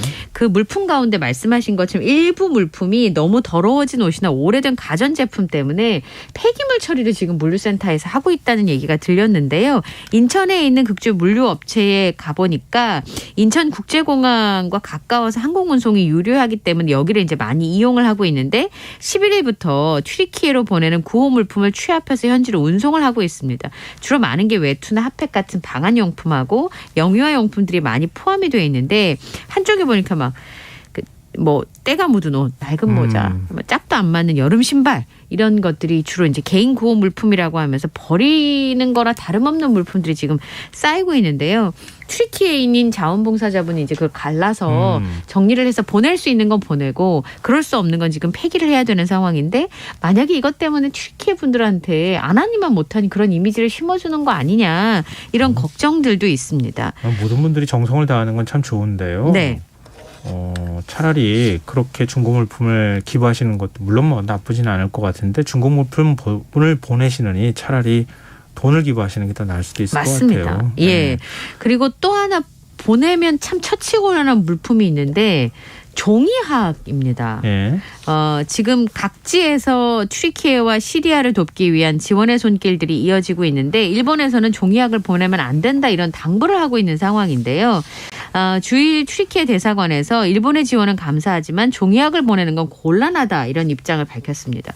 왜 일본에서 종이학을 보낼까? 예. 병문안 갈 때 종이학 1,000마리를 실에 깨서 센바주르라고 하는 것을 만들어서 환자를 쾌유를 기원하는 그런 풍습이 있다고 합니다. 과거에 이런 게 좀 있었어요. 종이학 접어주기 뭐 이렇게 병에다가 막 가득 담아가지고 그 접는 정성이 너무 감동적이잖아요. 네, 일본에서는 히로시마 원폭 이후에 전쟁과 핵을 반대하는 평화의 상징으로 자리를 잡으면서 전쟁이나 테러, 지진 현장에 종이학을 보내기 시작했다고 합니다. 그런데 일본 내에서조차 이런 것에 대한 비판의 목소리가 여전히 있는 상황인데요. 작년에 우크라이나 국민들을 위로한다 그러면서 일본의 한 장애인 센터 회원들이 의원들이 종이 약 4,200마리를 전달하려고 하다가 국내에서도 비판의 목소리가 나왔다고 합니다. 그래서 이번에 언론하고 주일 튀르키예 대사관에서 자제를 촉구하고 있는데 물도 없고 빵도 없는 자리에 종이약이 처치 곤란일 뿐 아니라 지금 말씀하신 것처럼 당장 필요한 게 이불, 침낭, 겨울옷 같은 것들이잖아요. 그래서 꼭 필요한 구호 물품을 공유를 하면서 이런 바에는 아까 말씀하신 현금 기부를 하는 게 좋겠다. 이런 얘기들이 나오고 있어요. 나중에 이제 재건 사업이 어느 정도 됐을 때, 그렇죠. 예. 지진으로 인한 심리적 트라우마나 이런 것들 때문에 힘들어하실 때 그때 보내도 늦지 않으니까 이런 네. 거는 지금 당장 필요한 것들이 있잖아요. 그렇죠. 뭐 지금 텐트도 없고 당장 덮을 담요도 없는 상황에서 먹을 것도 없는 상황에서 그런 것부터 빨리 해결해 줄 수 있도록 하는 게 더 시급하니까요. 네. 그런 부분들을 좀 감안하셨으면 좋겠어요. 자, 다음 뉴스로 가보겠습니다. 온몸에 멍이 든 채 초등학생의 숨진 사건이 있었잖아요. 네. 근데 가해자가 부모였다 이렇게 해서 많은 분들이 이제 놀라기도 했는데 상습적으로 지난해부터 아이를 때렸다. 네. 이런 진술이 나왔습니까? 그러니까 구속된 A 씨와 그의 남편인 B 씨가 아들이 말을 듣지 않아 때리기 시작했다라고 진술을 경찰 조사에서 했다는 겁니다. 네. 지난해 5월쯤부터 숨진 C군이 12살인데요. 숨진 이달 7일까지 그리고 아빠인 B 씨의 경우에는 작년 1월부터 12월까지 아이를 손과 발로 상습적으로 때린 것으로 보고 있습니다. 휴대전화 포렌식을 해보니까 이들 대화상에서 학대를 짐작할 수 있는 내용들을 확인했다고 경찰은 전했는데요. 근데 구체적인 내용은 공개가 되지 않았습니다. 그리고 이 아이의 몸에 있었던 멍하고 상처에 대해서 아이가 자해한 것이다. 훈육의 목적이었다라고 하면서 이 부부가 학대 혐의를 계속 부인하고 있는 것으로 알려졌습니다. 심지어 사망 당시 12살인데 몸무게가 30kg이었다는 거예요. 저희 집에 12살이 있는데 30kg은 약간 또래보다 너무 발육 상태가 좋지 않다고 보여지는데 아이를 굶긴 적은 없다고 계속 주장을 하고 있다고 합니다. 그리고 별다른 지병은 없었던 것으로 전해지고 있는데요. 그러면 뭐라고 설명을 하느냐. 아이가 그렇게 된 것에 대해서 네. 사망 당일날 아이를 밀쳤는데 넘어져서 일어나지 않았다. 애 상태가 이상해서 남편한테 연락했다라고 주장을 하고 있고요. 남편은 출근했다가 아내의 연락을 받고 집에 돌아와서 119에 신고를 했습니다. 그래서 학대와 사망 간의 관련성에 대한 조사를 추가적으로 진행을 하고 있고 아동학대 살해죄를 적용할 수 있는지를 검토를 하고 있습니다. 고의적으로 아이가 숨질 것을 예상할 수 있으면서도 그런 짓을 했는지 안 했는지에 따라서 아동학대 살해죄가 적용이 되느냐 마느냐 결정이 될 텐데 사형이나 무기징역 그리고 7년 이상의 징역형을 선고할 수 있기 때문에 형량의 하한선이 아동학대 치사죄보다 더 높은 상황인데요. 미필적 고의에 따른 살인 혐의를 적용할 수 있는지를 검토해보고 16일에 검찰에 송치할 계획입니다. 아이의 친모가 7살 때 사준 네일을 입고 있었더라. 이 얘기를 해서 많은 분들이 좀 가슴 아파했는데 지금 친부와 계모 행색하고 좀 온라인에서 비교하는 그런 글들이 있는 모양이죠. 네. 7살 때 사준 내복을 12살 죽는 날에도 입고 있었다. 그리고 더 충격적이었던 건 어릴 때는 아이가 너무 잘 먹어서 통통했다는 거예요. 네. 그리고 부검 후 보니 엉덩이 뼈가 살을 뚫고 나올 만큼 말라 있었다라고 증언을 했는데 이런 와중에 영장 실질 심사 받으려고 법원에 출석하는데 고가의 패딩 입은 모습이 이제 공개가 돼서 비난을 받고 있습니다. 지금 인천 한 장례식장에서 이미 발인식은 이루어진 상황인데요. 이 엄마가 아이를 되찾아오려고 준비를 했었다고 하잖아요. 그리고 경찰서 유치장에 가서 전 남편한테 왜 이 아이를 이렇게 만들 거면 왜 데리고 갔냐. 나에게 내가 키울 수 있게 해주지 라고 했더니 자기는 몰랐다라고 변명만 하고 있다고 합니다. 그래서 온라인 커뮤니티에서 물론 수사도 진행이 돼야 되고 결과도 봐야 되겠습니다만 이 두 사람에 대한 비난이 굉장히 많이 일고 있고요. 이 두 사람이 입은 그 패딩이 수십만 원짜리라고 합니다. 본인들은 비싼 패딩을 입고 7살 때 아이 엄마가 사준 내복을 입혔다. 10,000원짜리 내복 한 벌이 그렇게 아까웠냐 이런 분노의 목소리들이 일고 있어요. 네, 알겠습니다. 자, 지금 여러분께서 KBS 라디오 김성환의 시사회와 함께하고 계십니다. 밤참 뉴스 이어가겠습니다. 광주에서 정상 밸브가 고장 나는 바람에 때 아닌 물난리를 겪었다 이런 소식 저희가 전해드렸었잖아요. 오늘도 또 물이 새는 일이 있었습니까? 도대체 이런 일이 왜 연이어서 있는지 광주 시민분들이 분노할 만한 상황인데요. 14일 오전 9시경에 그 도시철도 2호선 1단계 공사 현장에서 상수도관이 파손이 됐어요. 지하 터파기 작업을 하다가 굴착 장비가 이제 상수도관을 건드린 거죠. 전혀 다른 거군요. 이전에 네. 그거는 오래된 거를 제대로 교체를 하지 않은 문제였어요. 밸브를 교체할 시기가 이미 지났는데 제대로 교체 안 했다가 지금 터진 거고. 이거는 터파기 작업을 하다가 굴착 장비가 상수도관을 건드렸던 겁니다. 갑자기 이제 이런 문제가 발생을 하니까 20여 명의 직원을 현장에 투입을 해서 복구 작업을 시행을 했고 6시간 만에 완료가 됐습니다. 그러니까 오후 3시쯤 완료가 된 거죠. 근데 이렇게 됐으니까 정오까지 단수 조치가 이루어졌을 거고요. 파손 부위는 당연히 수돗물이 대량으로 쏟아져 나올 수밖에 없는데 시간당 60톤 정도 누수가 된 것으로 파악이 됐습니다. 3시간 동안 그냥 단순 계산만 해도 180톤의 수돗물을 버리게 된 셈인데요. 재난물자는 이미 발송이 된 상황이고 비상급수 체계와 물 흐려진 흐린물 2토 작업 체계를 갖춘 상태라고 설명을 했고 5시에 이렇게 물이 흙탕물이 된 거가 발견되지는 않았습니다만 시민들의 입장에서는 가뭄이어가지고 이렇게 힘든데 2번이나 이런 일을 겪었기 때문에 불신이 좀 높아질 수밖에 없는 상황이 아닌가 싶습니다. 그러니까 뭐 광주 시민들 입장에서도 좀 허탈하기도 하고 좀 화가 나기도 할 법한 상황 같은데 지금 가뭄은 지금 상황은 어떻습니까? 저수율이요. 이제 광주의 식수원이 되는 게 동복댐인데 동복댐의 저수율이 23.25%. 여전히 낮네요. 심각한 거죠. 주암댐이 28.68%인데요. 이렇게 계속되면 최소한 5월부터는 제한급수를 안 할 수가 없는 상황까지 온다고 합니다. 재난안전 문자로 광주 시민들한테는 저수율이 계속 통보가 된다 그래요. 그러면 사실 시민들도 굉장히 압박감을 느낄 수밖에 없잖아요. 그렇죠. 그런데 시가 정작 물 낭비를 하고 있는 거 아니냐는 비판의 목소리가 있습니다. 그것도 단 이틀 만에 이런 일이 계속 발생을 하고 있으니까 실망이 굉장히 크고 더 이상은 이 귀한 물을 버리지 않도록 제대로 된 대책을 세워야 된다라고 주장을 하고 있습니다. 네, 알겠습니다. 자, 다음 수로 넘어가 보겠습니다. 카카오티를 운영하는 카카오 모빌리티가 배차 알고리즘을 조작해서 가맹택시에게 이른바 이제 콜을 몰아줬다 이런 의혹이 제기가 됐었는데 공정위 조사 결과 사실로 드러났어요. 네, 이제 의심이었다가 이제는 확신이 되는 상황인데요. 카카오가 가맹택시한테 손님들 더 많이 연결해주는 콜 몰아주기를 했다는 결론을 내리면서 공정거래위원회가 200억 원이 넘게 과징금을 부과했습니다. 콜택시가 가맹을 한 택시가 있고 가맹을 하지 않은 택시가 있다면 가맹을 한 택시한테 좀 멀리 있어도 훨씬 더 먼저 배차가 될 수 있도록 알고리즘을 조작했다는 건데요. 가맹 택시 기사들이 더 많이 배차를 받을 수 있도록 앱을 운영해 왔다는 겁니다. 가맹 기사들의 콜 수락률이 비가맹 기사들보다 높은 걸 알면서도 알고리즘을 콜 수락률 순서대로 배차를 할 수 있도록 짰다는 게 공정위의 판단인데요. 그러다 보니까 가맹 택시 수입이 비가맹 택시보다 최대 2.2배가 많고 그러다 보니까 기사분들의 입장에서는 카카오티 앱에 그 가맹에 가입을 할 수밖에 없는 상황이잖아요. 그러다 보니까 지금 가맹률이 70%까지 급등한 상황입니다. 그리고 그 수익성이 낮은 단거리 있잖아요. 1km 미만의 단거리 배차는 제외하거나 축소하도록 앱을 운영해 왔다고 공정위가 설명을 했습니다.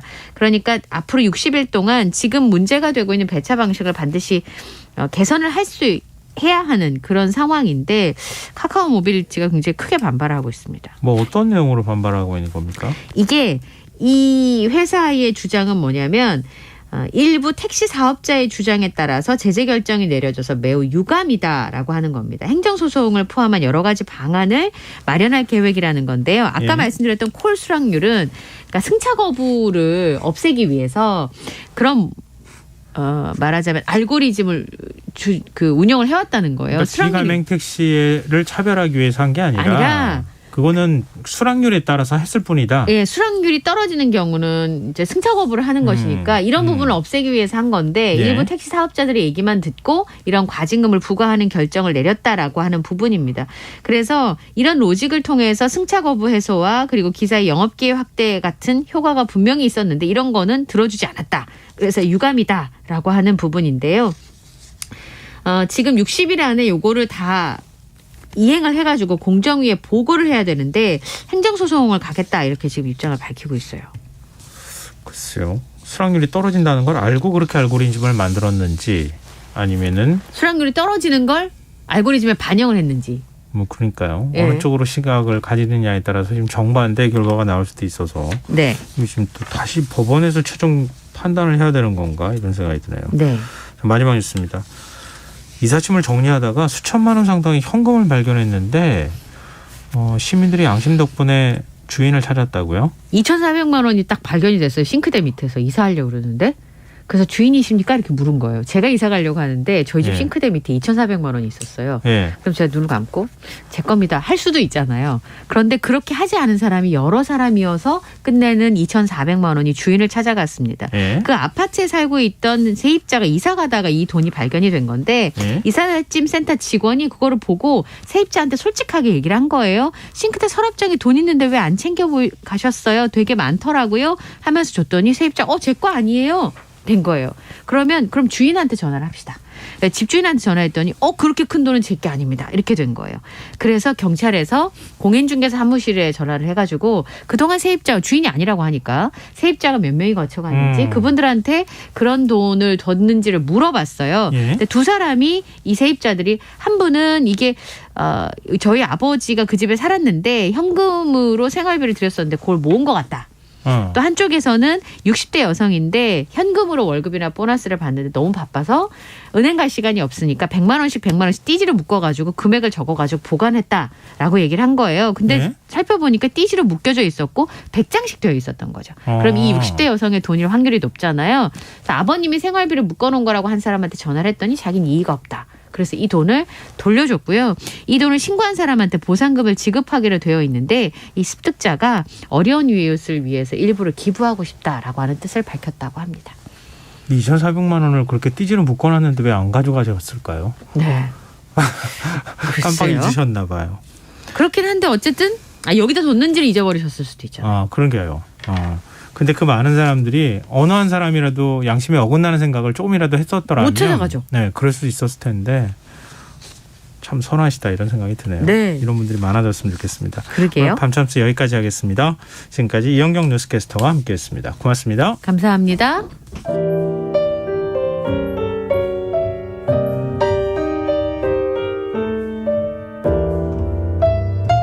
내일의 품격. 김성환의 시사야에서 챙겨가세요. 하루를 마무리하는 시간 꺼내보는 당신의 지식 창고. KBS 1라디오 김성환의 시사야.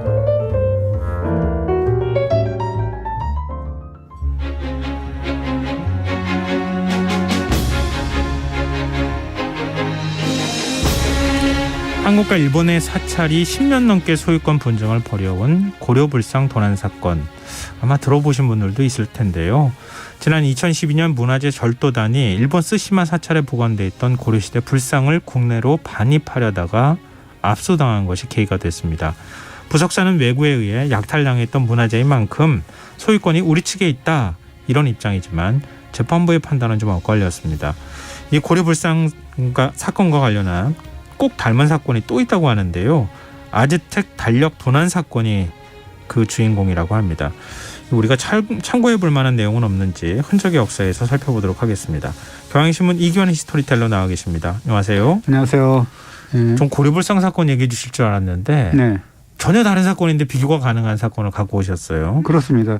지금 어떤 겁니까? 1982년 6월이었는데요. 예. 프랑스 국립도서관을 방문했던 그런 멕시코 변호사 호세 루이스 카스차나라는 인물이 있습니다. 네. 이 사람이 37살이었는데 멕시코 고문서를 열람하고 돌아갔는데 도서관에 비상에 걸렸죠. 왜요? 이 카스차나가 열람한 고문서 중에서 14, 15세기 아까 말씀하셨던 아즈텍 달력인 오뱅 토날라 마트리라는 유물이 있어요. 그게 예. 감쪽같이 사라졌다라는 거죠. 변호사잖아요. 변호사가 그렇습니다. 훔쳐간 거예요? 그렇습니다. 그래서 이미 이제 이 비상에 걸렸을 때는 멕시코로 달아난 후였는데 2달 후에 멕시코에서 체포가 됐습니다. 예. 이 카스차나가 이 고문서를 멕시코 국립인류학 역사연구소에 기증을 하면서 멕시코 약탈 고문서의 첫 번째 헌수다라고 선언을 했습니다. 그러니까 이제 검찰총장이 카스차나를 즉각 석방하기도 하고 그랬습니다. 지금 이 고문서가 어떻게 하다가 프랑스로 가게 된 거예요? 이 토날라 마틀은 달력인데 그 멕시코 원주민인 아즈텍인들의 260일 별자리 그리고 점성술을 상징하는 그림을 13개 용설란 껍질에 그려놓은 문서다라는 거거든요. 접이식으로 돼 있습니다. 예. 이 멕시코에 머물고 있던 이탈리아 귀족이 갖고 있다가 프랑스의 유물학자인 발데크의 수중에 들어갔고 그 발데크가 1840년에 프랑스로 반출한 뒤에 또 이 천문학자인 그 조제프 오뱅에게 팔아넘겼습니다. 그때부터 이제 유물의 명칭이 오뱅 토날라 마트리라 됐거든요. 이 오뱅이 다시 또 유물 수집가한테 매각을 했고 그 유물 수집가가 죽은 다음에 사후에 프랑스 국립도서관에 기증된 게 1898년입니다. 아유, 굉장히 많은 사람의 손을 거쳤다는 그렇습니다. 얘기인데 예. 그래도 어찌됐든 프랑스에 가 있었으니까 예. 프랑스 쪽에서는 이거 우리 거다 달라 이렇게 얘기했을 것 같은데요. 그렇습니다. 즉각 반환을 촉구했고요. 그러나 사태가 좀 심상치 않았던 것이 예. 멕시코 측에서는 이게 19세기에 멕시코에서 유럽으로 건너간 약탈 문화재를 환수하는 것이다라고 이제 반환을 거부했거든요. 사실 뭐 스페인의 식민 지배 아래서 이제 말살된 아즈텍이나 마야 문명 등을 증거할 고문서의 귀환 어쨌든 간에 뭐 도난이든 뭐든 간에 귀환한 것이 그 멕시코인들의 민족 감정을 또 폭발시켰어요. 그러니까 그 고문서를 훔쳐온 변호사를 처벌할지 말지는 우리가 판단할 문제고 네. 어찌됐든 고문서는 우리 거 가져간 거 아니냐 훔쳐갔잖냐 네. 뭐 이렇게 얘기를 했다는 거잖아요. 그렇습니다. 근데 멕시코 국민들도 그 민족 감정이 좀 자극이 됐을 것 당연히 같은데요. 그렇죠. 네. 이게 또 이 반면에 프랑스의 경우는 이 외국에서 약탈한 문화재가 얼마나 많아요. 그렇죠. 그러니까 어떻게 보면 이 오뱅 토날라 마트를 포기할 경우는 이것이 위험한 전례가 될 수 있다라고 해서 그럼 다 달라 이렇게 얘기할 수 있다. 분위기가 팽배해서 뭐 굉장히 뭐 처음에는 강경하게 얘기를 했는데 그러나 이 민족 감정을 앞세운 그런 멕시코가 선선히 유물을 돌려줄 가능성이 희박했죠. 그래서 생각도 못해갖고 프랑스가 멕시코 측과 10년간 이상 비밀 협상을 벌여가지고 예. 그 결과 프랑스 국립도서관하고 멕시코 국립인류학 역사연구소가 2009년에 최종 결정을 했는데요. 영구 대여 협정을 맺었어요. 그러니까 영구 대여라는 건 사실 반환이나 거의 다름이 없다라는 거잖아요. 명목상만 영구 대여지 그렇습니다. 외교적으로 해법을 찾았다. 그렇습니다. 이렇게도 볼 수 있을 텐데 또 고려불상 사건하고 비슷한 점이 많네요. 그렇습니다. 이 고려불상 사건은 2012년 10월 2일 날 발생을 했잖아요. 그래서 아까 말씀하신 그 스시마를 찾았던 한국 절도당 일당이 불과 1시간 반 만에 그 신사인 가해진 진자라고 해서 해신신사라고 하는 그런 거기에서의 통일신라 시대 금동열에 입상하고 그리고 사찰인 관론지라고 해서 관음사의 금동관음 보살좌상 고려 후기 건데 이거를 슬쩍해서 국내로 밀반입을 했는데 제보를 받은 수사당국이 그 잡아서 절도단은 3개월 만에 체포가 되고 불상 2점도 압수가 되었죠. 일본 측이 즉각 반환 요구를 했던 거죠. 그렇죠. 그래서 그 2015년 7월에 국내에서 아무도 소유권을 주장하지 않았던 그리고 이 금동열의 입상은 일본 중요문화재거든요. 그렇기 때문에 그 소장처였던 일본 가해진 진자로 보내졌고 하지만 일본 관론지 즉 관음사에서 훔쳐온 금동관음 보살좌상은 뜨거운 쟁점으로 떠올랐죠. 왜냐하면 충남 서산의 부석사가 이것이 본래 부석사에서 제작됐는데 외구가 약탈한 게 분명하다라고 하면서 불상을 보관 중이고 있는 그런 우리 정부를 상대로 소유권 반환 소송을 제기한 거죠. 그러니까 이 충남 서산의 부석사한테 그 불상을 돌려줄지 말지에 그렇죠. 대해서 재판부가 판단한 것이다. 그런데 그렇습니다. 1, 2심 판단은 엇갈렸어요. 그렇습니다. 2017년 1월에 대전지법에서 열린 1심 재판에서는 불상은 부석사의 소유로 넉넉히 인정된다라고 하면서 부석사의 손을 들어줬는데 네. 최근 열린 2심에서는 그 1심 판결을 뒤집고 금동관음 보살상의 일본 관론지 즉 관음사 소유다라고 인정을 한 거죠. 어쩜 이렇게 극적으로 달라질 수가 있어요? 그렇습니다. 이게 그 재판부는 1330년 서주 즉 서산의 옛명칭인데 서주에 있었던 부석사가 이 보살상을 제작했다라는 사실을 인정했습니다. 네. 그래서 왜냐하면 이게 1951년 5월에 그 관론지 즉 관음사 주지가 불상을 청소하던 중에 그 복장 유물을 발견했는데 그 속에서 불상을 만든 사연을 기록해 놓은 조성문이 보였습니다. 네. 그걸 보면 관세음보살 한 분을 조성하고 부석사에 봉헌해서 길이 정성껏 봉양케 한다라고 하면서 철력 3년 2월이라고 했는데요. 네. 이 철력이라는 것은 원나라 문정의 언어고 철력 3년은 1330년 즉 충수광 17년을 가리킵니다. 그러니까 고려시대 때 일본으로 어떤 방식으로든 고려시대 때 만든 불상이었다. 그렇죠. 이거는 분명히 확인이 되는 것 같고. 그렇습니다. 예. 근데 이게 어떻게 일본으로 넘어간 겁니까? 그러니까 재판부가 외구의 약탈 정황이 존재한다고 인정을 했는데요. 왜 그러냐면 불상 조성 직후죠. 14세기 중엽부터 외구의 서해안 출몰이 굉장히 심각한 수준에 이르게 되거든요. 그래서 고려사를 찾아보면 1352년에서 1381년 사이에 외구가 이 서산 일대를 침략했다라는 기사가 5차례, 6차례 보이거든요. 그러니까 아마 이 1330년에 제작된 부속사 불상이 요 무렵에 혹시 외구에게 약탈된 것이 아니냐라고 본 거죠. 일종의 그 뭐라 그래 해적화되어 있던 외구가 와가지고 예. 막 약탈해가는 과정에서 그때 가지고 간 것이다. 네.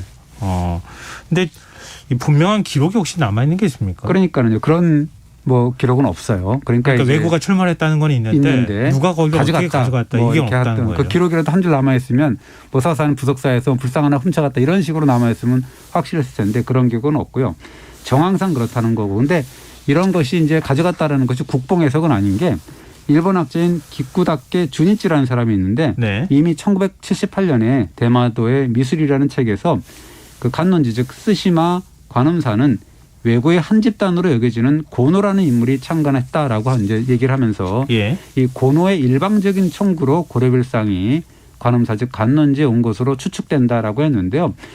그러면서 고노라는 인물에 대해서 설명을 했는데 뭐냐면 1526년에 조선으로 건너가서 온갖 악행을 자행하고 돌아와서 간론지를 창건했다라고 이제 기술을 하거든요. 그러니까 뭐 그냥 쉽게 말해서 해적인데 네. 해적 집단을 이끌고 있었던 수계가 만든 절이었다. 그러니까 그렇습니다. 거기서 갖고 온 걸 그 절에다 갖다 놨다 이런 얘기가 되는 거예요. 일방적인 청구라고 묘사한 것이 약탈의 순화된 의미가 아니냐고 네. 이렇게 보는 거고요. 그러니까 뭐 불상이 고려 말에 외구가 훔쳐왔던 것이든 아니면 조선 중종 때 조선에서 온갖 악행을 저질렀던 외구 우두머리 출신인 오노가 가져왔던 것이든 약탈 문화재가 맞다라고 이제 재판부는 본 건데요. 네. 1, 2심이 그것은 똑같아요. 네. 예, 재판부는 1527년에 또 조선에서 불상을 양도받았다. 그러니까 선물로 받았다라는 그런 일본 간론지의 주장도 확인하기 어렵다라고 했습니다. 왜냐하면 간론지가 그걸 선물로 받았다라고 입증을 못했거든요. 예, 그래서 예. 그렇게 됐습니다. 근데 항소심 재판부가 너무 엄격하게 해석한 거 아닌가 싶은데요. 근데 지금 어찌됐든 부석사가 그 부석사는 아니다. 뭐 이렇게 판단한 거잖아요. 그렇습니다. 그 1심 재판부는 아까 얘기했듯이 이제 그 우리 거다라고 했는데 2심 재판부는 불상의 소유권은 간론지다라고 거꾸로 이제 판결을 했는데 그 이유는 뭐냐면 지금 말씀하신 대로 1330년에 존재했던 서주 부석사가 서산 부석사가 현재 부석사와 동일한 종교단체라는 그런 입증이 안 된다라는 거고요. 그래서 불상의 소유권을 인정하기 어렵다라고 했습니다. 그 부석사하고 이 부석사하고 어떻게 차이가 있는 겁니까? 그러니까는 이 재판부가 그 신증 동국 여지승남이 1530년대에 편찬이 된 건데요. 증보가 된 건데 네. 그 기록을 토대로 그 조선 중기부터 서산에 부석사가 있었다라는 그런 기록이 있거든요. 그러니까 1530년부터는 있었다라는 걸 인정을 했어요. 예. 그러나 조선 초기에는 그렇지 않았다라고 했다는 거죠.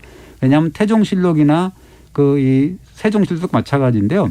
이게 뭐냐면 1407년에 여러 마을에 복을 빌던 사찰이 자복사라고 있는데 그 자복사를 지정을 합니다. 이렇게 동네마다.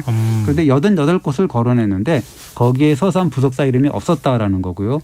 또 이 세종실록에도 이 억불책을 쓰잖아요. 예. 1424년에 그 사찰을 36곳만 남겨둔다라고 했는데 그 36곳의 사찰 명단에도 서산 부석사가 보이지 않았다. 이 때문에 1330년에 불상을 제작한 서주 부석사의 맥이 조선 정기에는 끊어졌다. 그랬다가 이제 1530년 이후에 다시 살아난 거다라고 했는데 그러니까 지금의 서산 부석사하고 예전의 서주 부석사하고는 다른 자리다 이렇게 본 거죠. 아, 이렇게 되는 거네요. 그러니까 원래 네. 부석사가 있었던 거는 그러니까 그 절에서 그 불상을 일본 외구가 막 약탈해 갔을 때가 고려 말인데 조선시대 초기에 기록을 보니까 그 절에 대한 기록이 없어요, 없더라. 그러다 보니까 이건 다른 부석사다 이렇게 다른 판단을 했다는 얘기죠. 거잖아요. 그럼 일본 사찰 간론지는 어때요? 이건 계속 한 곳에서 명맥을 유지했던 겁니까? 그러니까 그것은 사실은 이 재판부는 그 외국 우두머리 출신인 고노가 약탈한 불상이 간론지에 둔 것은 일종의 악의적인 점유가 맞을 거다라고 이제 했어요. 그러니까 약탈해 갔다라고 인정을 한 거죠. 계속 거기 있었으니까. 예, 그렇죠. 예. 그러나 간론지가 1953년 1월에 법인 등록을 하거든요. 예. 그 이후에 법인 간론지가 고노의 악의적인 점유가 약탈해서 갖고 온 그런 걸 몰랐다는 거예요. 모르면서 불상을 1973년까지 20년간 소유하게 됐다라는 거죠. 그래서 그런 과정에서 20년 동안 누구도 그 이 관논지 본전에 모셔둔 불상에 대해서 누구도 문제를 제기하지 않았다라고 해서 판결문이 뭐라고 썼냐면 관논지가 평온하고 공연하게 그러니까 떳떳하게 소유했다. 누구도 거기에 대해서 문제 제기를 안 했다라고 하죠. 그래서 일본 민법에 따르면 점유 취득 시효가 20년이거든요. 그게 이제 지났기 때문에 관논지는 불상의 소유권을 갖게 됐다. 뭐 그렇게 표현했더라고요. 아니 만든 지 한 700년 가까이 된 불상을 어떻게 20년 점유 소유 그 시효를 적용을 하는지 법이 그렇게 돼 있습니다. 이해가 잘 안 되는데요. 우리가 보통 보면은 뭐 훔쳐왔거나 주운 물건도 얼마 지나면은 자기 소유로 누가 문제 제기를 안 하면 뭐 그렇게 된다는 그런 취지인 것 같아요. 근데 문화재는 좀 다른 차원으로 해석해야 되지 않을까 싶은데 지금 불교계 입장에서 당연히 이번 판결 받아들이기 어려웠을 것 같은데요. 그렇습니다. 이 조계종에서는 1330년에 불상을 제작한 서주 부석사의 맥이 끊겼다. 그래서 서산 부석사가 소유권을 주장할 수 없다라는 그런 판결을 정면으로 비판을 하죠. 이게 한국 불교 1700년 역사를 부정하는 판결이다라고 이제 비판을 했는데요. 이렇게 얘기를 합니다. 물론 태종실록이라든가 세종실록에 거론한 사찰명에 부석사 이름이 없는 것은 맞다라고 하지만 그때는 신라의 대표적인 사찰인 경주 불국사라든지 대구의 동화사라든지 서산의 개심사라든지 금강산의 유점사라든지 그리고 부석사의 본사가 있는데요. 거기가 수덕사거든요. 그 예산의 수덕사 이름도 빠져 있다라는 거죠. 그래서 이 법원이 단지 실록의 기록 여부만 가지고 사찰의 연속성과 동일성을 판단하는 것은 납득하기가 힘들다라고 반박했습니다. 아니 지금 설득력이 있는 얘기인데요. 네.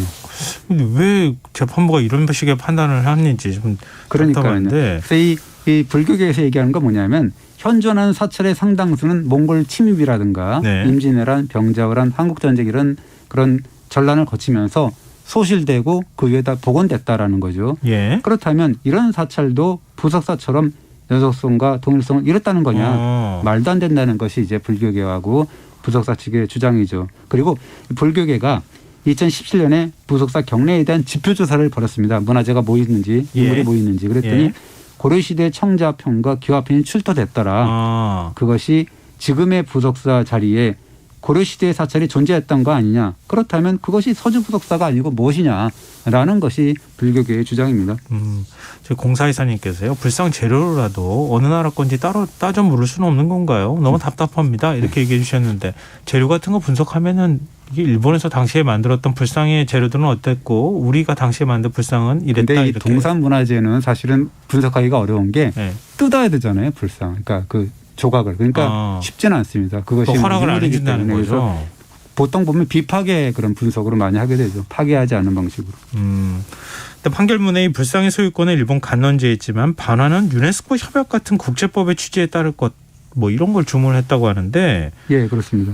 유네스코 협약은 어떻게 되어 있습니까? 그러니까요. 제가 그래서 이 판결문이 어렵잖아요. 그래서 굉장히 제가 까다롭고 굉장히 고생을 많이 했습니다. 이게 어떤 의미가 있는지 문해안이기 때문에 굉장히 고생을 했는데 이게 무슨 의미인가라고 그래서 이제 여러 그 법 학자들하고 이제 얘기도 하고 그랬는데요. 그래서 그 내용을 보니까 재판부가 판결문에서 언급한 국제협약은 두 가지예요. 하나는 뭐냐면 1970년에 유네스코 총회에서 채택된 유네스코 협약이 있는데 그 당사국 정부 간 협약이거든요. 그것은 뭐냐면 불법 반출된 문화재는 원래 소장처가 소유권을 행사할 수 있다라고 규정을 했는데요. 그러나 이 유네스코 협약은 그 협약에 체결된 1970년 이후에 반출된 문화재만을 대상을 하거든요. 그러니까 이거는 금동보살 좌상은 몇 년 됐습니까? 약탈품이라고 해도 500년이 지났잖아요. 그렇죠. 그러니까 유네스코 협약과는 일단 관계는 없다. 오히려 관논지에서 유리할 수가 있다라는 거죠. 왜냐하면 2012년에 훔쳤기 때문에 그런 점이 있습니다. 유니드로와 협약은 뭡니까? 그러니까 이것도 굉장히 어려운 그 협약이에요. 그래서 이 도난 및 그런 불법 반출 문화재에 대한 협약인데요. 1995년에 이제 발효가 됐는데 디테일하게 설명하기는 굉장히 어렵고 이 자리에서 다만 이 유니드로와 협약의 정신이 뭐냐면 불법 반출된 문화재의 경우 시효 취득과 관계없이 기원국에 반환해야 된다라는 취지의 선언입니다. 그것이 골자예요. 그럼 고려불상 우리나라 거잖아요. 네, 그렇습니다. 그렇게 봐야 되는 거잖아요. 이게 재판부는 이게 유니드로 협약과 관계가 아닌 그런 이번에 판결 자체가 소송이 그렇다라는 거. 유니드로 협약을 뭐 이렇게 이게 따지는 그런 것이 아니고 그리고 지금 부석사가 그 불상의 소유권을 주장할 수 있는 그런 근거가 없기 때문에 기각했다라고 전제하면서도 재판부가 이 유니드로아 협약을 언급한 건 뭐냐면 그럼에도 불구하고 피고인 대한민국 정부는 이러한 유니드로아 협약의 취지 등을 살려서 반환 문제, 이 사건 불상의 반환 문제만은 좀 뭔가 다룰 필요가 있다라고 이제 강조를 한 거죠. 아, 그러니까 재판부는 네. 이 소유권과 관련해서 법률에 따라 엄격하게 해석해서 판단할 수밖에 없는데 네. 예를 들면 유니드로 협약 같은 걸 참고해서 한국 정부가 판단하라. 그렇습니다. 이렇게 힌트를 준 거네요. 네, 문제는 뭐냐면 우리나라나 일본이나 이 유니드로아 협약이 가입돼 있지 않거든요. 아, 그래요? 이 역시도 그 협약이 발효됐던 1995년 이후에 도난 혹은 불법 반출된 문화재에만 적용이 되거든요. 제가 재판부를 너무 선하게 본 건가요? 네. 왜 이거 넣어놨을까요? 그러면 다양한 해석이 있습니다. 그래서 이번 재판은 아까 말씀하셨지만은 기본적으로 원고인 부석사 측이 그 피고인 대한민국 정부의 불상의 소유권을 다투는 소송이기 때문에 네. 그래서 이제 2심 재판부는 이 소송의 목적인 소유권 문제만 이제 판결을 했다. 소유권은 일본 관론지에 있다라고 판결을 한 거고요. 다만 반환 문제에 있어서는 대한민국 정부 니네가 승소를 했지만 반환 문제는 좀 조심해서 한번 해봐라. 유니드로아 협약의 기본 취지 즉 불상을 기원국이 한국이 돌려받는 문제를 두고 방법을 찾아봐라라고 해서 뭐 재판부가 정부의 공을 떠넘긴 것이다. 넘긴 것이다라는 해석이 있습니다. 원래 이렇게 재판하는 거예요? 모르겠습니다. 저는 재판. 그래서 이 참 어떻게 보면 또 부석사 측이 패소했잖아요. 예. 그래서 뭔가 이든 부석사 측 패소한 측의 뭐 립서비스다 혹은 뭐 여론의 부담 때문에 국내 재판부의 판결로 해서 줄 수도 있는 문제인데 끝낼 수 있는 문제 사안을 국제협약 운운하면서 책임을 회피했다라는 시각도 있습니다. 일단 대법원 판결은 남아있긴 하지만 어찌됐든 간에 논란은 계속될 수밖에 없을 것 같네요. 그렇죠. 그래서 일본의 행태가 적반하장이 아니냐 뭐 그런 여론이 만만치 않죠. 일본이 가져간 뭐 문화재가 얼마나 많습니까? 그 해외 갖고 있는 그런 문화재 중에서 일본 소재 유물이 42%가 넘거든요. 그중에 2점 가져왔는데 뭐가 문제냐 뭐 이런 또 뭐 여론도 있죠. 좀 대승적 차원에서 불상을 일단 돌려주는 게 유리하지 않겠느냐 이런 의견도 있습니까? 그렇습니다. 이 정황상 작물이 분명하다 하더라도 옛날에 너희가 훔쳐왔으니까 우리도 훔쳐왔다. 그것이 무슨 문제냐라고 주장하는 것이 옳으냐. 불쌍한 점 찾으려다가 대한민국이 비문명국이다라는 낙인이 찍힐 수도 있다. 소탐 대실이다라는 우려도 있고요. 약탈한 것은 분명하지만 그래도 절도가 아닌 뭔가 합리적인 절차에 따라서 돌려받아야 되지 않을까라는 의견도 만만치 않고요. 1심 재판이 잘못됐기 때문에 2심은 제대로 바로잡은 것이다라는 의견도 있더라고요.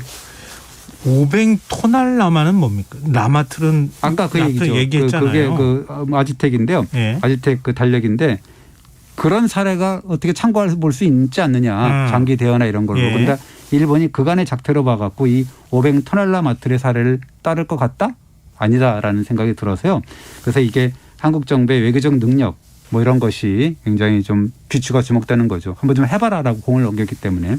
우리만 국제규범 준수하고 일본은 왜 준수를 안 하는지 물어야 되는 거 아닌가 싶은데. 자, 흔적의 역사 지금까지 경향신문 이기환 히스토리텔러였습니다. 오늘 말씀 고맙습니다. 감사합니다. 김성환의 시사양 오늘 순서 여기서 마칩니다. 모바일 쿠폰 당첨자는 홈페이지 공지사항에서 확인하실 수 있습니다. 지금까지 시사평론가 김성환이었습니다. 고맙습니다.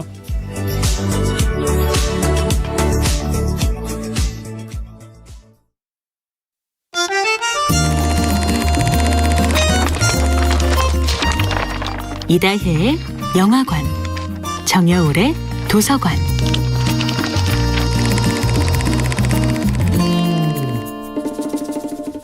안녕하세요. 여러분과 아름답고 풍요로운 책 이야기를 함께하고 있는 작가 정여울입니다.